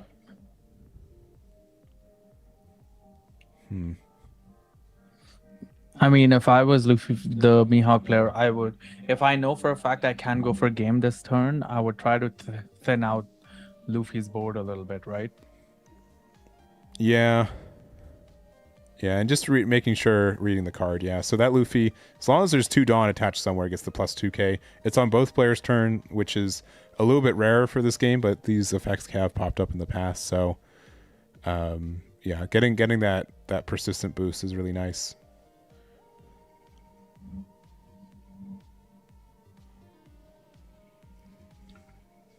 Okay. Yeah, this game's taking longer than I thought it was. I mean, Sardic 21's Luffy's definitely known for its aggression, but we've got less than 10 minutes left, and I think we'll still finish in regulation time, but definitely a little bit longer than I thought. Oh, we're using a Dawn. Okay. All right.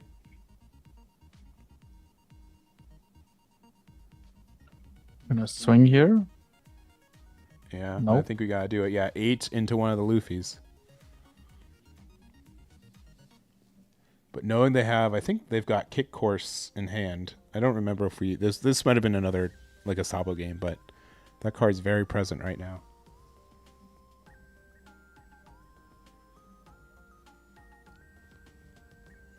Okay, it looks like it's going to be a double 2K. It's going to go 6K into one of the Luffy's. Going to take it. And then we can keep one more Dawn open with the Coffin Boat. Mhm. And then pass from Okay. there. So, okay. Yeah. Definitely a chance for Luffy to be able to win here. We do have a wide board. And we do have a lot of ways to gain that power. But with 2 Dawn open, 7K leader from Mihawk, and 1 life left, it's going to be very close. Yeah. Can be anything, right? Mm-hmm. Because you could have the event cards in there. The billion fold. Yeah, Billion Right. Fold, Dead Man's Game, I Know You're Strong, for fun. A lot of just green events that, especially right now, have like dual use. So Yeah. you're allowed to, it's part of the reason I think Mihawk's been so good. Like, again, just being able to be a 7K leader and keep 3 Dawn open if you need to consistently, very tough to interact with.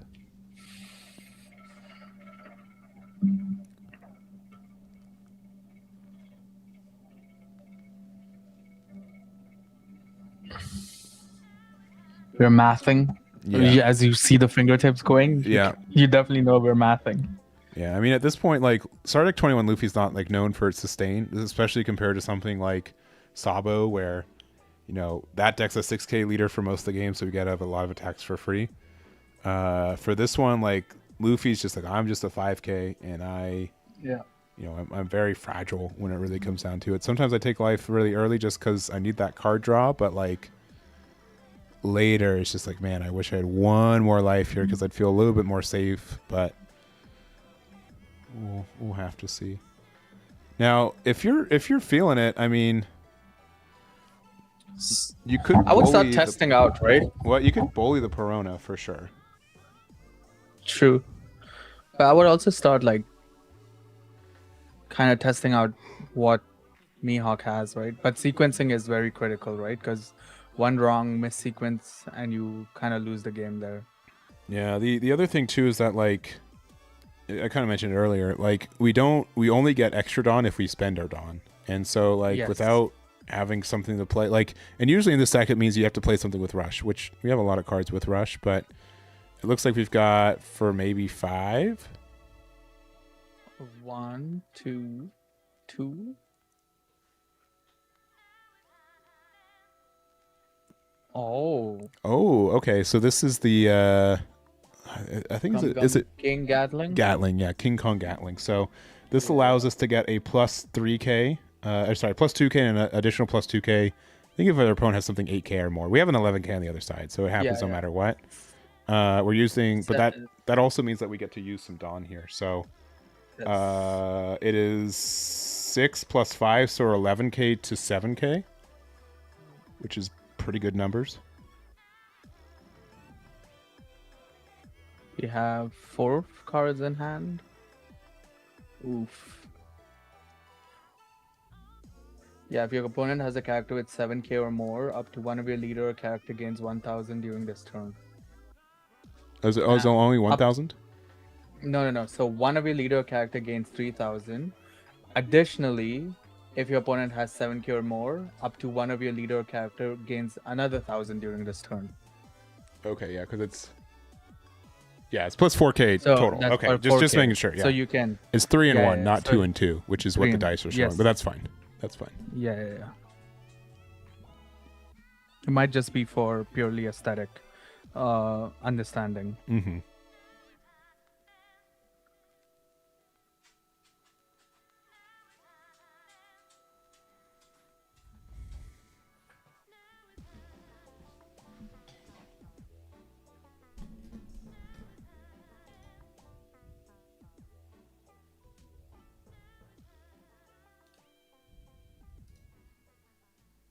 Here we. Oh.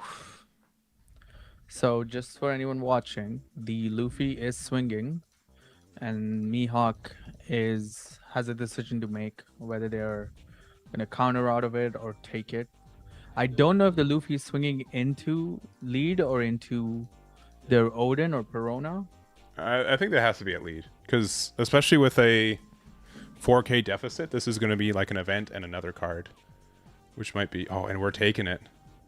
Oof. So we have two 6Ks on the board. I think we got to go kind of split the difference. So we can go 9K with one of these Luffys, and then like the other 5 on it to 11. So it'd be like a 9,000, and then we hit with the 11,000. To kind of end the game there. Yeah, you might be right. Okay. So this Luffy right now is, if I'm not wrong, 6K, but he's attaching the Dawn to make it a 7K.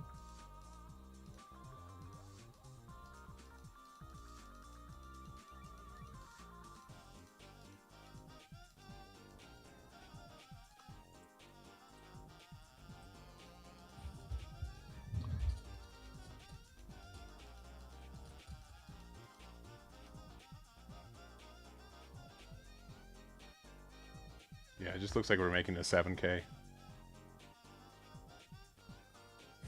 I love the chat. Let him squeak. Yeah, yeah. He was squeaking.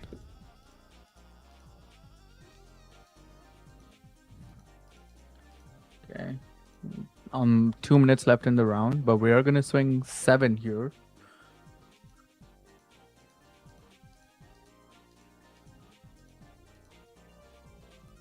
We have 1, 2, 3, 4, 6 Dawn to work with after as well. Okay, we are going to tap the Dawn and do for fun. Oh, but Give that's the like, counter that's over. so kind. That's like an extra 3K deficit. You know what I mean? Yep. Like, we were hoping they didn't have a 1K in hand, but like, oh, what are we doing? Wait, oh, no. Oh, I see. We're splitting the difference into this way. So we're using Yeah. leader effect. We're putting 2 Dawn here, and then we're attaching 1, and then we're attacking and attacking 1 more. So there's 4 Dawn here. So this is 11 to 7. So if there's 11. a 4K difference. Yeah, so 2 with leader effect, 1 Dawn that was active, and then yeah, we don't have Yeah. it, man. We got the 3K, we could tie it, but we couldn't beat a Oof. 10K. Super close. Super duper close Smart. numbers. Smart from the Luffy player to partition it this way, right? There was difference of what, 1,000, 2,000. Yeah. I mean, like there's a lot of different ways to look at it too. I think honestly, like if we went 7,000 with the hand that they had, and they had to like give a plus 3K for it, then the last attack would have been maybe we're probably fine. I don't know. It's very tough. It's with all the Dawn attaching and stuff. We had another King Kong Gatling too, or was that the one that was in hand that we played already? No. I think we had another one in hand. That's his hand.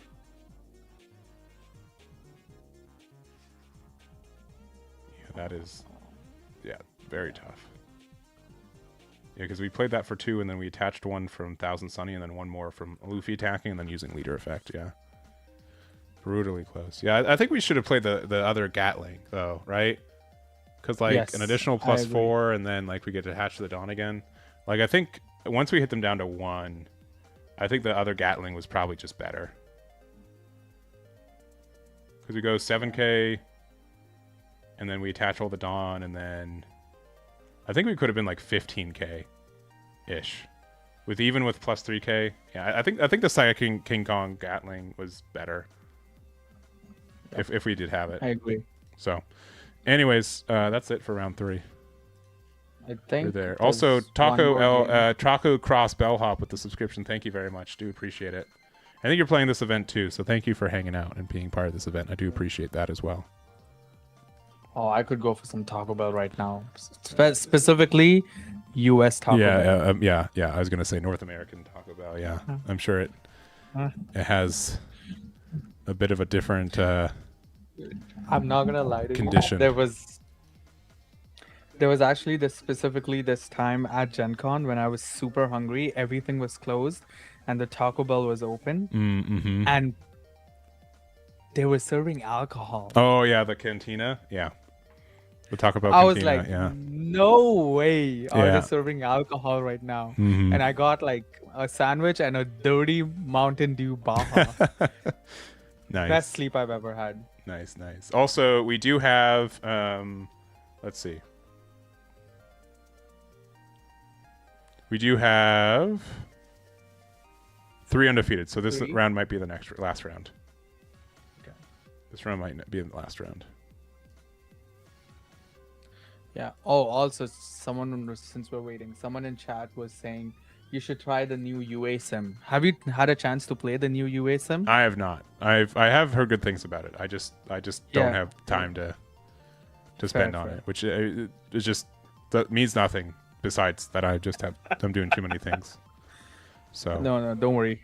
I feel you. I always want to spend a day to play on the sim and stream it, but I'm just like, where is the time, man? Mhm. But yeah. All right, we're gonna go to table 1 though. Our Sabo player is left undefeated still, which is very cool. I think Lily, our Eustace Captain Kid, is going to be the pair down. So if Lily loses with Kid, we're done with this event. Which means I think it's going to be the battle of the Straw Hats, because I think it's going to be Stardeck 21 versus Sabo in the finals here. Maybe finals, potential finals. True. And if not, they're going to have to play against Eustace Kid in the finals, which I did play in the Chinoy's Cup today with Eustace Kid, and I played against Sabo twice, and those are my 2 losses. So it is a tough matchup from my experience. It's just like a little bit too aggressive. What is the Chinozi Cup? It's just a online event that they run Monday, Tuesday, Wednesday at 11 a.m. PST. Also, Creeper Justice with the points. Here we go. Posture check, standing up straight, and I do have some water, so we're gonna take a sip of that. Probably do that too. Highly recommend. Yes, I will be here in a second.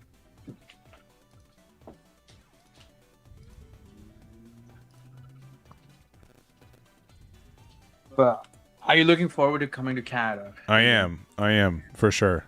I am 1,000% ready to visit Canada once again. We're all excited for you. All of your fans here are eagerly waiting for Oh your yeah, arrival. all 2 of them. Yeah. Hey, Very this happy. 3. 3. This Yeah. Okay. 3 You're of right. us. You're right. All right. Let's go to table 1 right now. So we're in round 4, potential finals here, and yeah, we've got. Love to. Let's see. Vince moved over to the right, which is obnoxious, but it's okay. Oh man. There we go. Start at 21. And then on the left, we've got Sabo from OP13. But yeah, Sabo for a long time was like one of the worst leaders from OP13. And then it's so funny that I got a star deck, and like the star deck did nothing, but the things around the star deck were what we're really helped it out. Maybe not the worst leader. I know like it's maybe middling. I mean, Ace is good, Emu's good, Luffy's end up being good. Maybe Bonnie and like maybe it's like the 4th best leader. I think Bonnie and Roger are still worse probably. But yeah, it's interesting how it's kind of turned into like a generic toolbox leader now. Yeah. All right, for our Penultimate game, potential final. Yeah, and then we got Lily at table 2. It's going to be Eustace Kid versus Mihawk, so which that matchup could be tough. And if Mihawk wins, we are done for the for the night at 4 rounds. So we're going to start with We're Thousand gonna Sunny start though. off with- Oof. Good start. This is also an expensive rare, by the way. The which like- one? The Thousand Sunny? Thousand Sunny. Yeah, well, it's technically It's a a common, common. right? But it's Oh, a star deck wow. common, so it transcends the rarity. Fair. Yeah. It is exactly as rare as the super rare from the box. You know what I mean? Like the only difference is it doesn't have foiling. Even though honestly, Hey. it would be great. Like there will be no doubt in my mind that card will get like an alt art printing in the future. It has the Such a playable card, yeah. right? It is too high in a potential to be a one of those for sure. We do play 2 Namis out, Yeah. and we're gonna see. This is the one thing I love about One Piece, right? You just setting up and choosing what you want, Mm-hmm. basically setting up the game for the future. Yeah.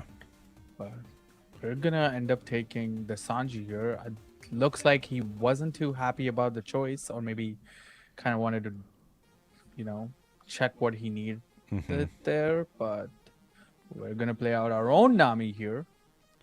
Yeah, there's a lot of arts for this Nami. So, funny enough, the one that Vince is playing, it's the Nami that you get from the Star Deck 31, but it is Yeah, it's a reprint. It's a reprint of the art you get from Star Deck 10, which No, only comes foil. So it's still like unique in that way, but like Sure. it's funny that this is an alt art, but like a non-foil alt art of a card that already had like this Nami has like the most amount of I think unique prints in this game. Like it is. Yeah, doesn't the one on the website, on your website, also there is one where it's the heroines one? I don't think there's a heroine's printing of it. There is another Nami that has that, but this has. Let me see. Let me just type in Nami. It has a manga, so it's going to be in the game forever. It doesn't rotate. Oh, true. But so there's Wait, is that a thing? yeah, If it if has something has a manga it never printing, it won't rotates. rotate. So there's the alt art from the set. There's the there's like a year 1 binder that I got a printing from. There's Star Oh, Deck true. 10, which also means Star Deck 31 it got a reprint. There was an SP that it got, and then it got another like alt art printing, and then it got like another alt art printing, and then it got a manga printing, and then it got like another one, and then I think there's like it is so many. Yeah, I think there's like Yeah. legitimately like 7 or 8 unique arts for this card. It's insane. I like the anniversary edition one. Yeah. It's my favorite. And and those cards can always be used unless they change how manga printings are going to work. So True. Okay, we're gonna go 5 lead here. Remember, the Sabo is a 4K leader right now Mhm. because of 4 or more life. yeah. And then we are playing the 2-drop Zoro. It has blocker inherently. It's used because it can be played off the docking, Pirate Docking 6, and then also it is.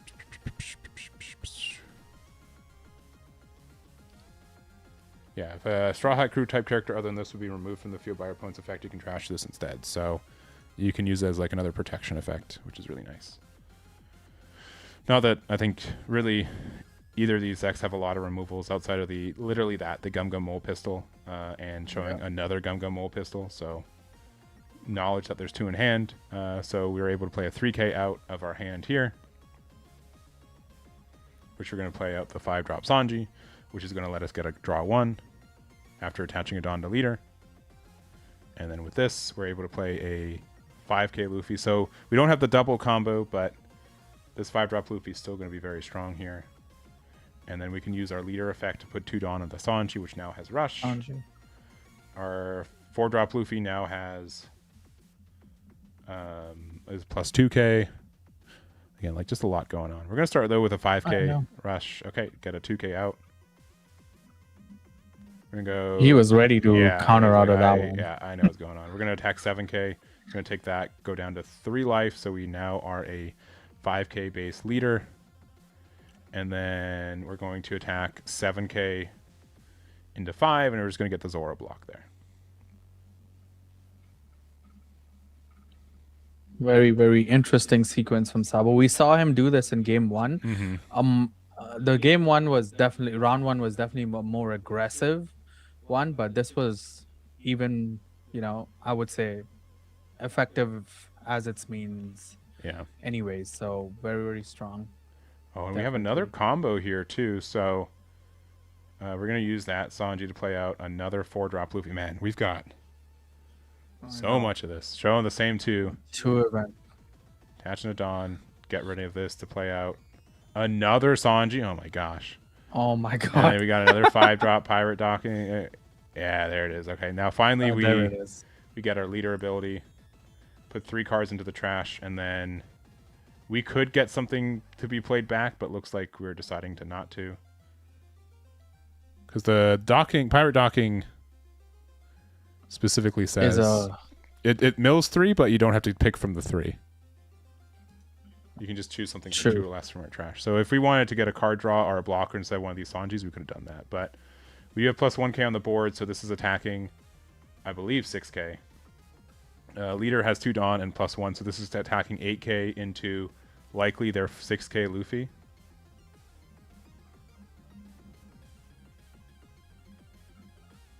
And then we also do have the additional plus 2s here. No, only one of these can attack this turn.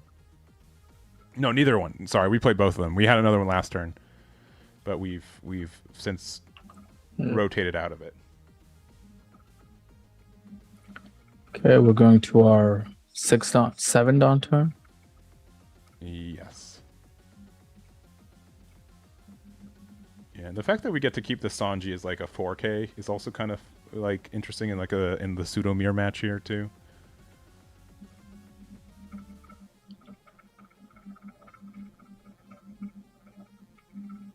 But yeah, like just be able to be a 6K leader defensively is just so strong. Now, the one thing is that we do have a removal in this deck where with the mole pistol, we can play it for 4 and then we can use it to get rid of specifically the pirate docking 6, which means that we can remove the plus 1K across the board too. Yep. And the pirate docking is usually a very sticky card, right? It's kind of tough to remove. Yeah. In most cases. Yeah. So here's the mole pistol. So, oh really? I'm surprised. I'm very surprised we used it to get rid of the Luffy and not the pirate docking. I think that's a mistake. Wow. I think we gotta get rid of the pirate docking 6 because otherwise, like, that's a 7K that also. No, can we? Oh, we can't get rid of it. That's right. Okay, sorry. We can't get rid of it. That's why. Because it's an 8K right now. that's on me. That's on me. True. That's on me. So it's a 7K plus 1. So we can't remove it. We would need some more removal. My apologies. I figured it out by myself. I promise. Yeah. But that's good. No, that's so tough. Then how do you get rid of this card? I know. As I said earlier, right? How do you get rid of it? Card. It is so tough. It's like it's a 11 cost 8K that you played on 5. Like, I mean, technically you played it like 7 Dawn, but you played it out for free. Like, and then it passively makes your leader a 6K for the rest of the game. Like, that's so brutal. Like the fact that they protect each other. I'm starting to think like maybe this pirate docking card might be too strong. I don't think it's like obnoxiously strong, but it is surpassing its use case. Yeah. Yeah, docking is generally the only card I would believe that does that. Because I don't think we're generally playing a lot of other 8 cost. Like sometimes I see like people play like 4-drop blocker Sabo, because it is a 4-cost blocker that just gets the cost increase. But I also think that's like why people are playing like Elbath Luffy stuff moving forward, which you can still play the pirate docking 6 stuff in. True. We're gonna swing 7K with the docking. Our leader. And we're actually gonna leave the the Luffy active too, because we could attack with this 7k into 5, but I guess we just want to leave it around. Potentially has game next turn. Yeah.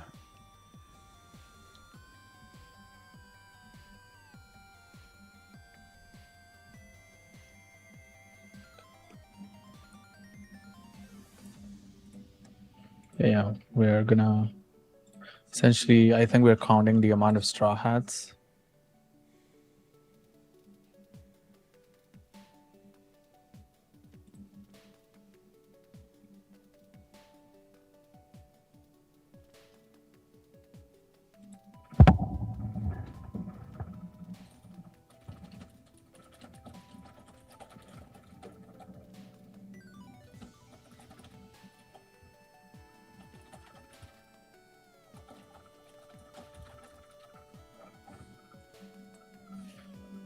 Okay, so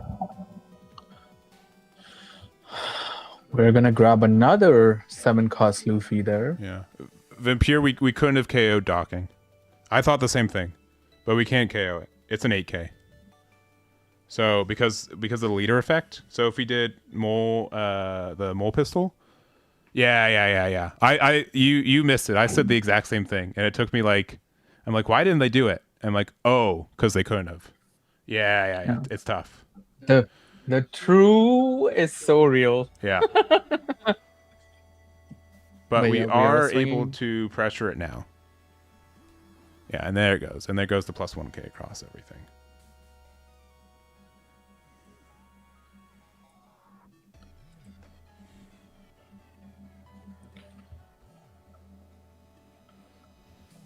Okay, 2 event cards here.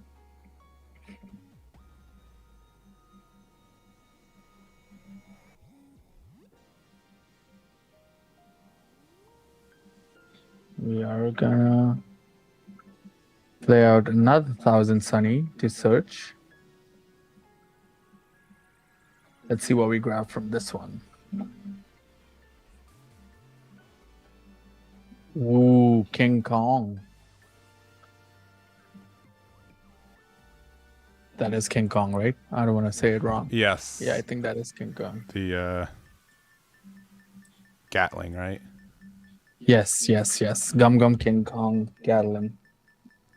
Or no, which one? No, the zero. Sorry, that's Oh, the no, kick no. course. Sorry, that's so as you discard a card, you get a plus 3k. True. All right, and then we're attacking 9k with Luffy here because there is 3 attached on.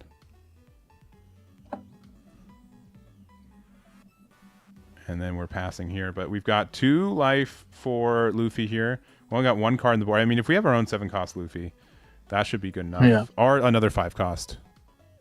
Yeah, I Batman. think we're looking for it. Yeah. I think there is one in his hand, in his search right now. Yeah. A little bit of cast vision there. Oof. Okay. Oh, we're gonna get another docking. Okay. I'm gonna swing into Bonnie there with our Sanji. We're gonna Oh, play there's out the the docking. docking. Nice. Put 3 cards in the trash, and then we can put a 2-cost or less on the board. There's the zombie Luffy. Playing out the 1-drop Nami here. What does the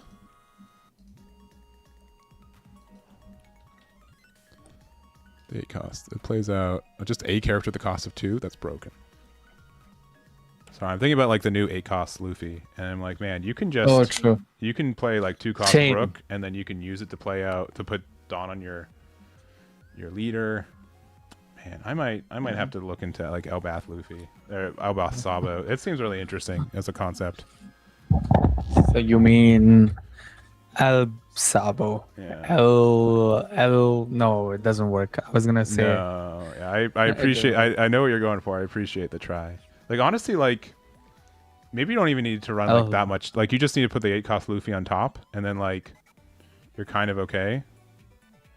yeah. You would need to find something else to give you like the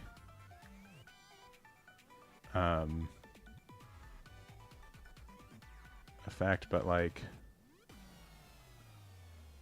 I don't know. Okay, we're gonna counter out of that.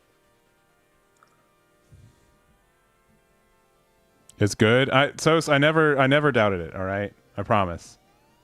But I think like there could be like a hybrid build too, where we're running a lot of the straw hat stuff like we see on the bottom end, and then we can still play Elbow.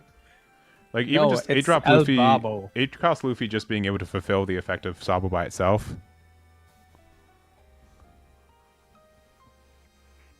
All right, double 2k here, and I think we're attacking into their 7-cost.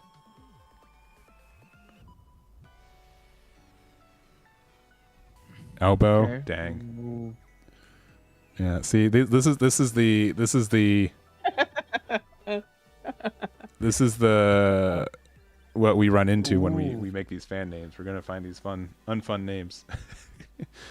I love puns, so for me this is very delightful. Oh man, and we hit into life, and we did get a trigger to get rid of the 4-cost Luffy. Not that I think it matters that much. Like I think like you still just have to go for game right now, as our Sardic 21 Luffy. 4 cards in hand, no blockers up. We're a 6k leader due to strictly the pirate docking 6, and then yeah, we're gonna go a big 9 into 6. We're gonna. Oh man, we kind of need to get out of this.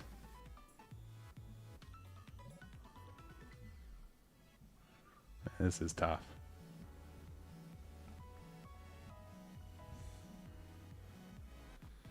All right, it's time for a counterattack, and so if we have something with 9k power or more, we get a plus 4k. I think it might be 8k power or more, but the Luffy clears it, so yeah, there's a plus 4k there. So that's 10 to 9. Yeah, this is where the math becomes tough. But if we have like if we have the King Kong Gatling, like we're also good to go. To start doing some damage here. No, another 7-cost Luffy though. Nice. All right, which might mean we're not trying to go for game.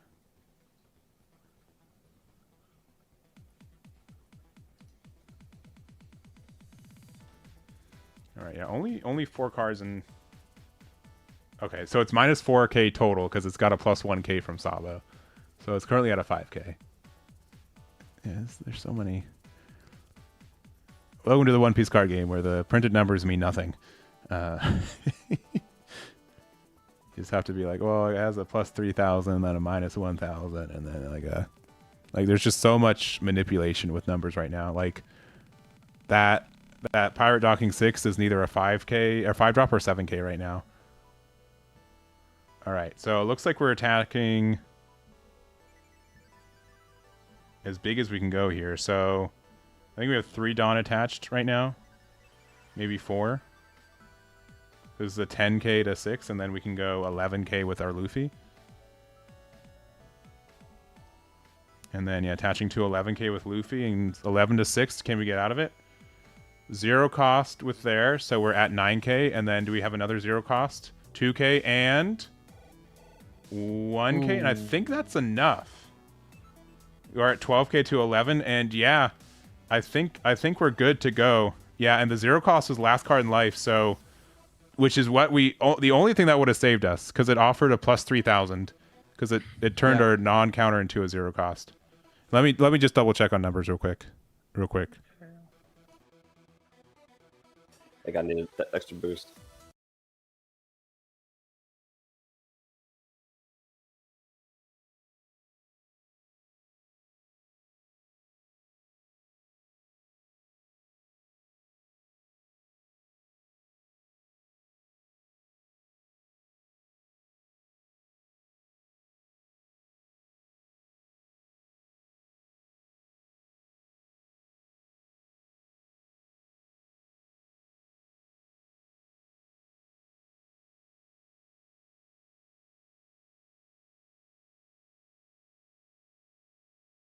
Bam, bam. All right, we'll go to table 2. We'll see how it's going over there.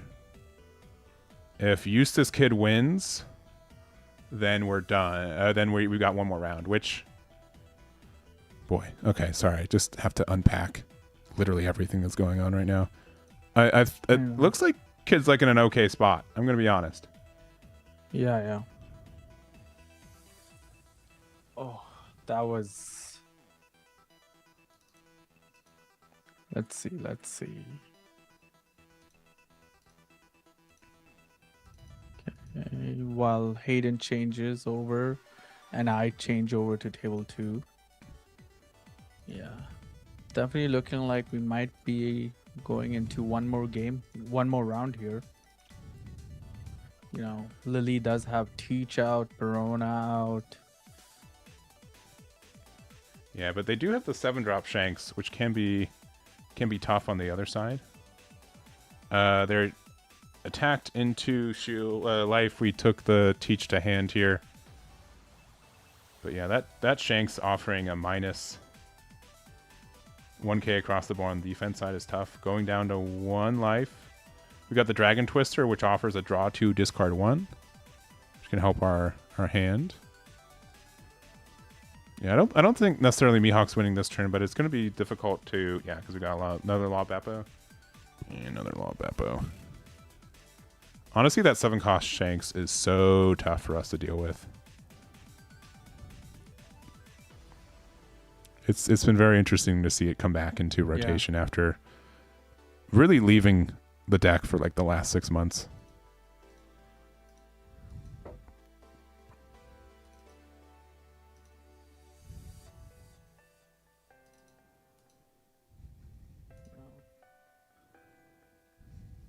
Eustace down to 1 life here.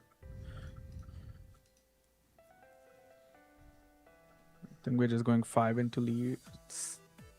7 into lead, yeah. We're gonna counter out of that one. We're gonna attach the rest to our Perona here.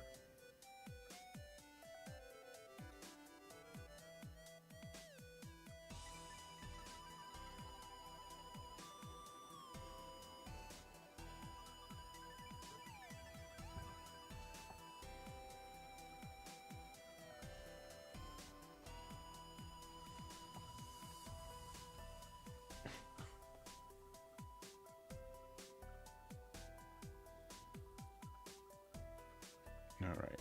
Yeah, 7k lead, 2 life. Again, that 7-cost Shanks is so tough to deal with, though. Like, we have...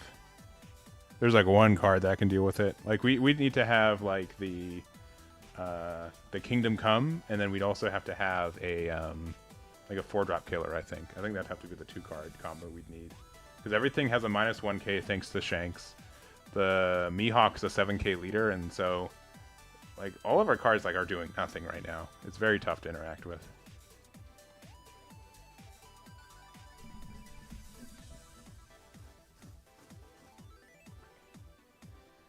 Alright, looks like we're going to play out Porcelino for 5, sure. Blocker with heal.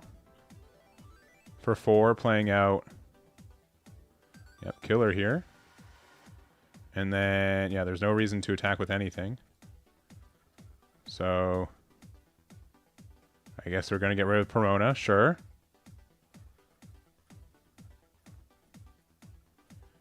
Flip that over. We're going to give Basil the blocker here. And pass it back, even though it can get rested very easily. But we know there's another Borsalino potential in the future. We're asking for like another Law Beppo. 2 blockers, 2 life, and a couple cards in hand. But like Mihawk is... in a very good position, especially because, again, Shanks can prevent one of these blockers from happening. Probably the Basil Hawkins, which does deal burn damage when it gets KO'd.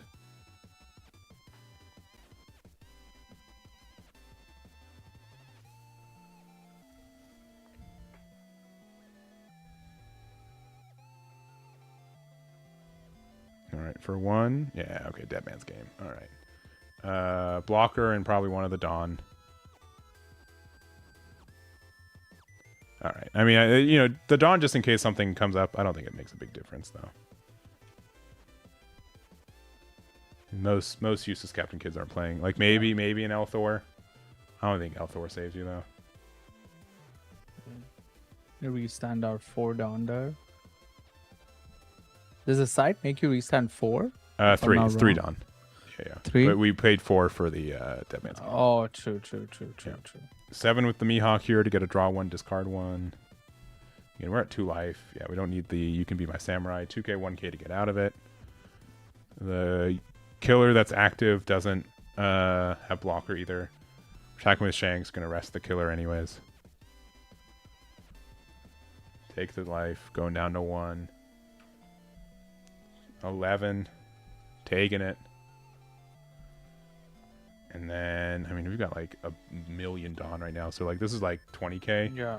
And we've got literally just a 1k counter in hand. So, yeah, it's tough. Okay. It's tough. So, Smash Machine, our Mihawk player, does take it. And that means we have no undefeateds left. So, I think, like, literally, because we had like 30 players, like, the down pair lost every round in a row. So, like, a 1 in 16 chance happened for it. So, Damn. very tough. But cool. Actually, it's a 1 in 8. I think it's 3 rounds in a row. But I think that's going to be it for this event. Sorry, it's a little bit of a shorter one, but I know this is kind of a weirder format. We're gonna have a much longer event this weekend. We will. With 5-12 players, we'll have essentially twice as long, especially with a lunch break. Yes. So cool. Well, we'll go back to us, but it's pretty much the end of this one. So congratulations to Noah for their victory with Sabo. Super close game, honestly, and it's been really cool to see like Red Black Sabo like creep up into relevancy when it's been out for almost a full year right now, and it's been like mildly good, and then it got a starter deck that it's not using any of the new cards from. It's using other Straw Hat stuff, and like, but it's also kind of thematic because like Sabo and like Luffy's relationship too. So it's very interesting. It's very cool to see how that's been developing in the last couple weeks. So, and yeah, and Circle OP16, yeah, congratulations for the win today. Big congrats. So we got a couple rounds left though, so those are going to kind of peter out as they go. If you guys want to check out the top 8 deck list, I'll be putting them up tonight, maybe tomorrow morning, but in the next little bit. Also, if you guys haven't checked here, Div, you might lose audio, so apologies. I think you might be heard, but let me just, because I wasn't set up for this. But if you guys go to Eggman Events, also not this page. Shoutouts to one of our moderators, Adrian. He spent a lot of time this evening. We have all of our cards updated for English, and since I don't mean this in any other way, but they are incredibly readable right now, which was not the case this morning when I woke up. So if there's any cards that look like particularly bad or you feel like need to be updated, let us know. But this is really, it looks really, really good. So if you guys need to see any of the, if you guys want to do any proxying or deck building or anything, we are fully supporting it right now. It is up to date right now, and I think it looks really good. I think it looks like these are, like, I know how like some of the cards are looking like with how the reveals went already, but they look fantastic, and they're in a good spot. Shout out to Adrian for spending the time on that today. I really appreciate it, and these are in a really good spot. So again, if there's any cards that you would need, like you want us to touch up, maybe let us know. But I think in general they look really good. So you guys should be all ready for starting your OP17 testing. So there we go. But we'll go back to Div here, who may or may not have been heard on that previous And screen. you can hear me now. Yeah, you might have been able to hear him go every once in a while, but I don't recall if it was caught up there. So. Anyways, yeah, if you guys want to see the deck list, we'll put them at Tournaments OP16. We'll have it on our page from there. But Div, anything from you before we head out? No, thank you for having me. This is really cool. It's definitely a surprising factor for me. I did not expect Sabo to be still such a strong deck. Mm-hmm.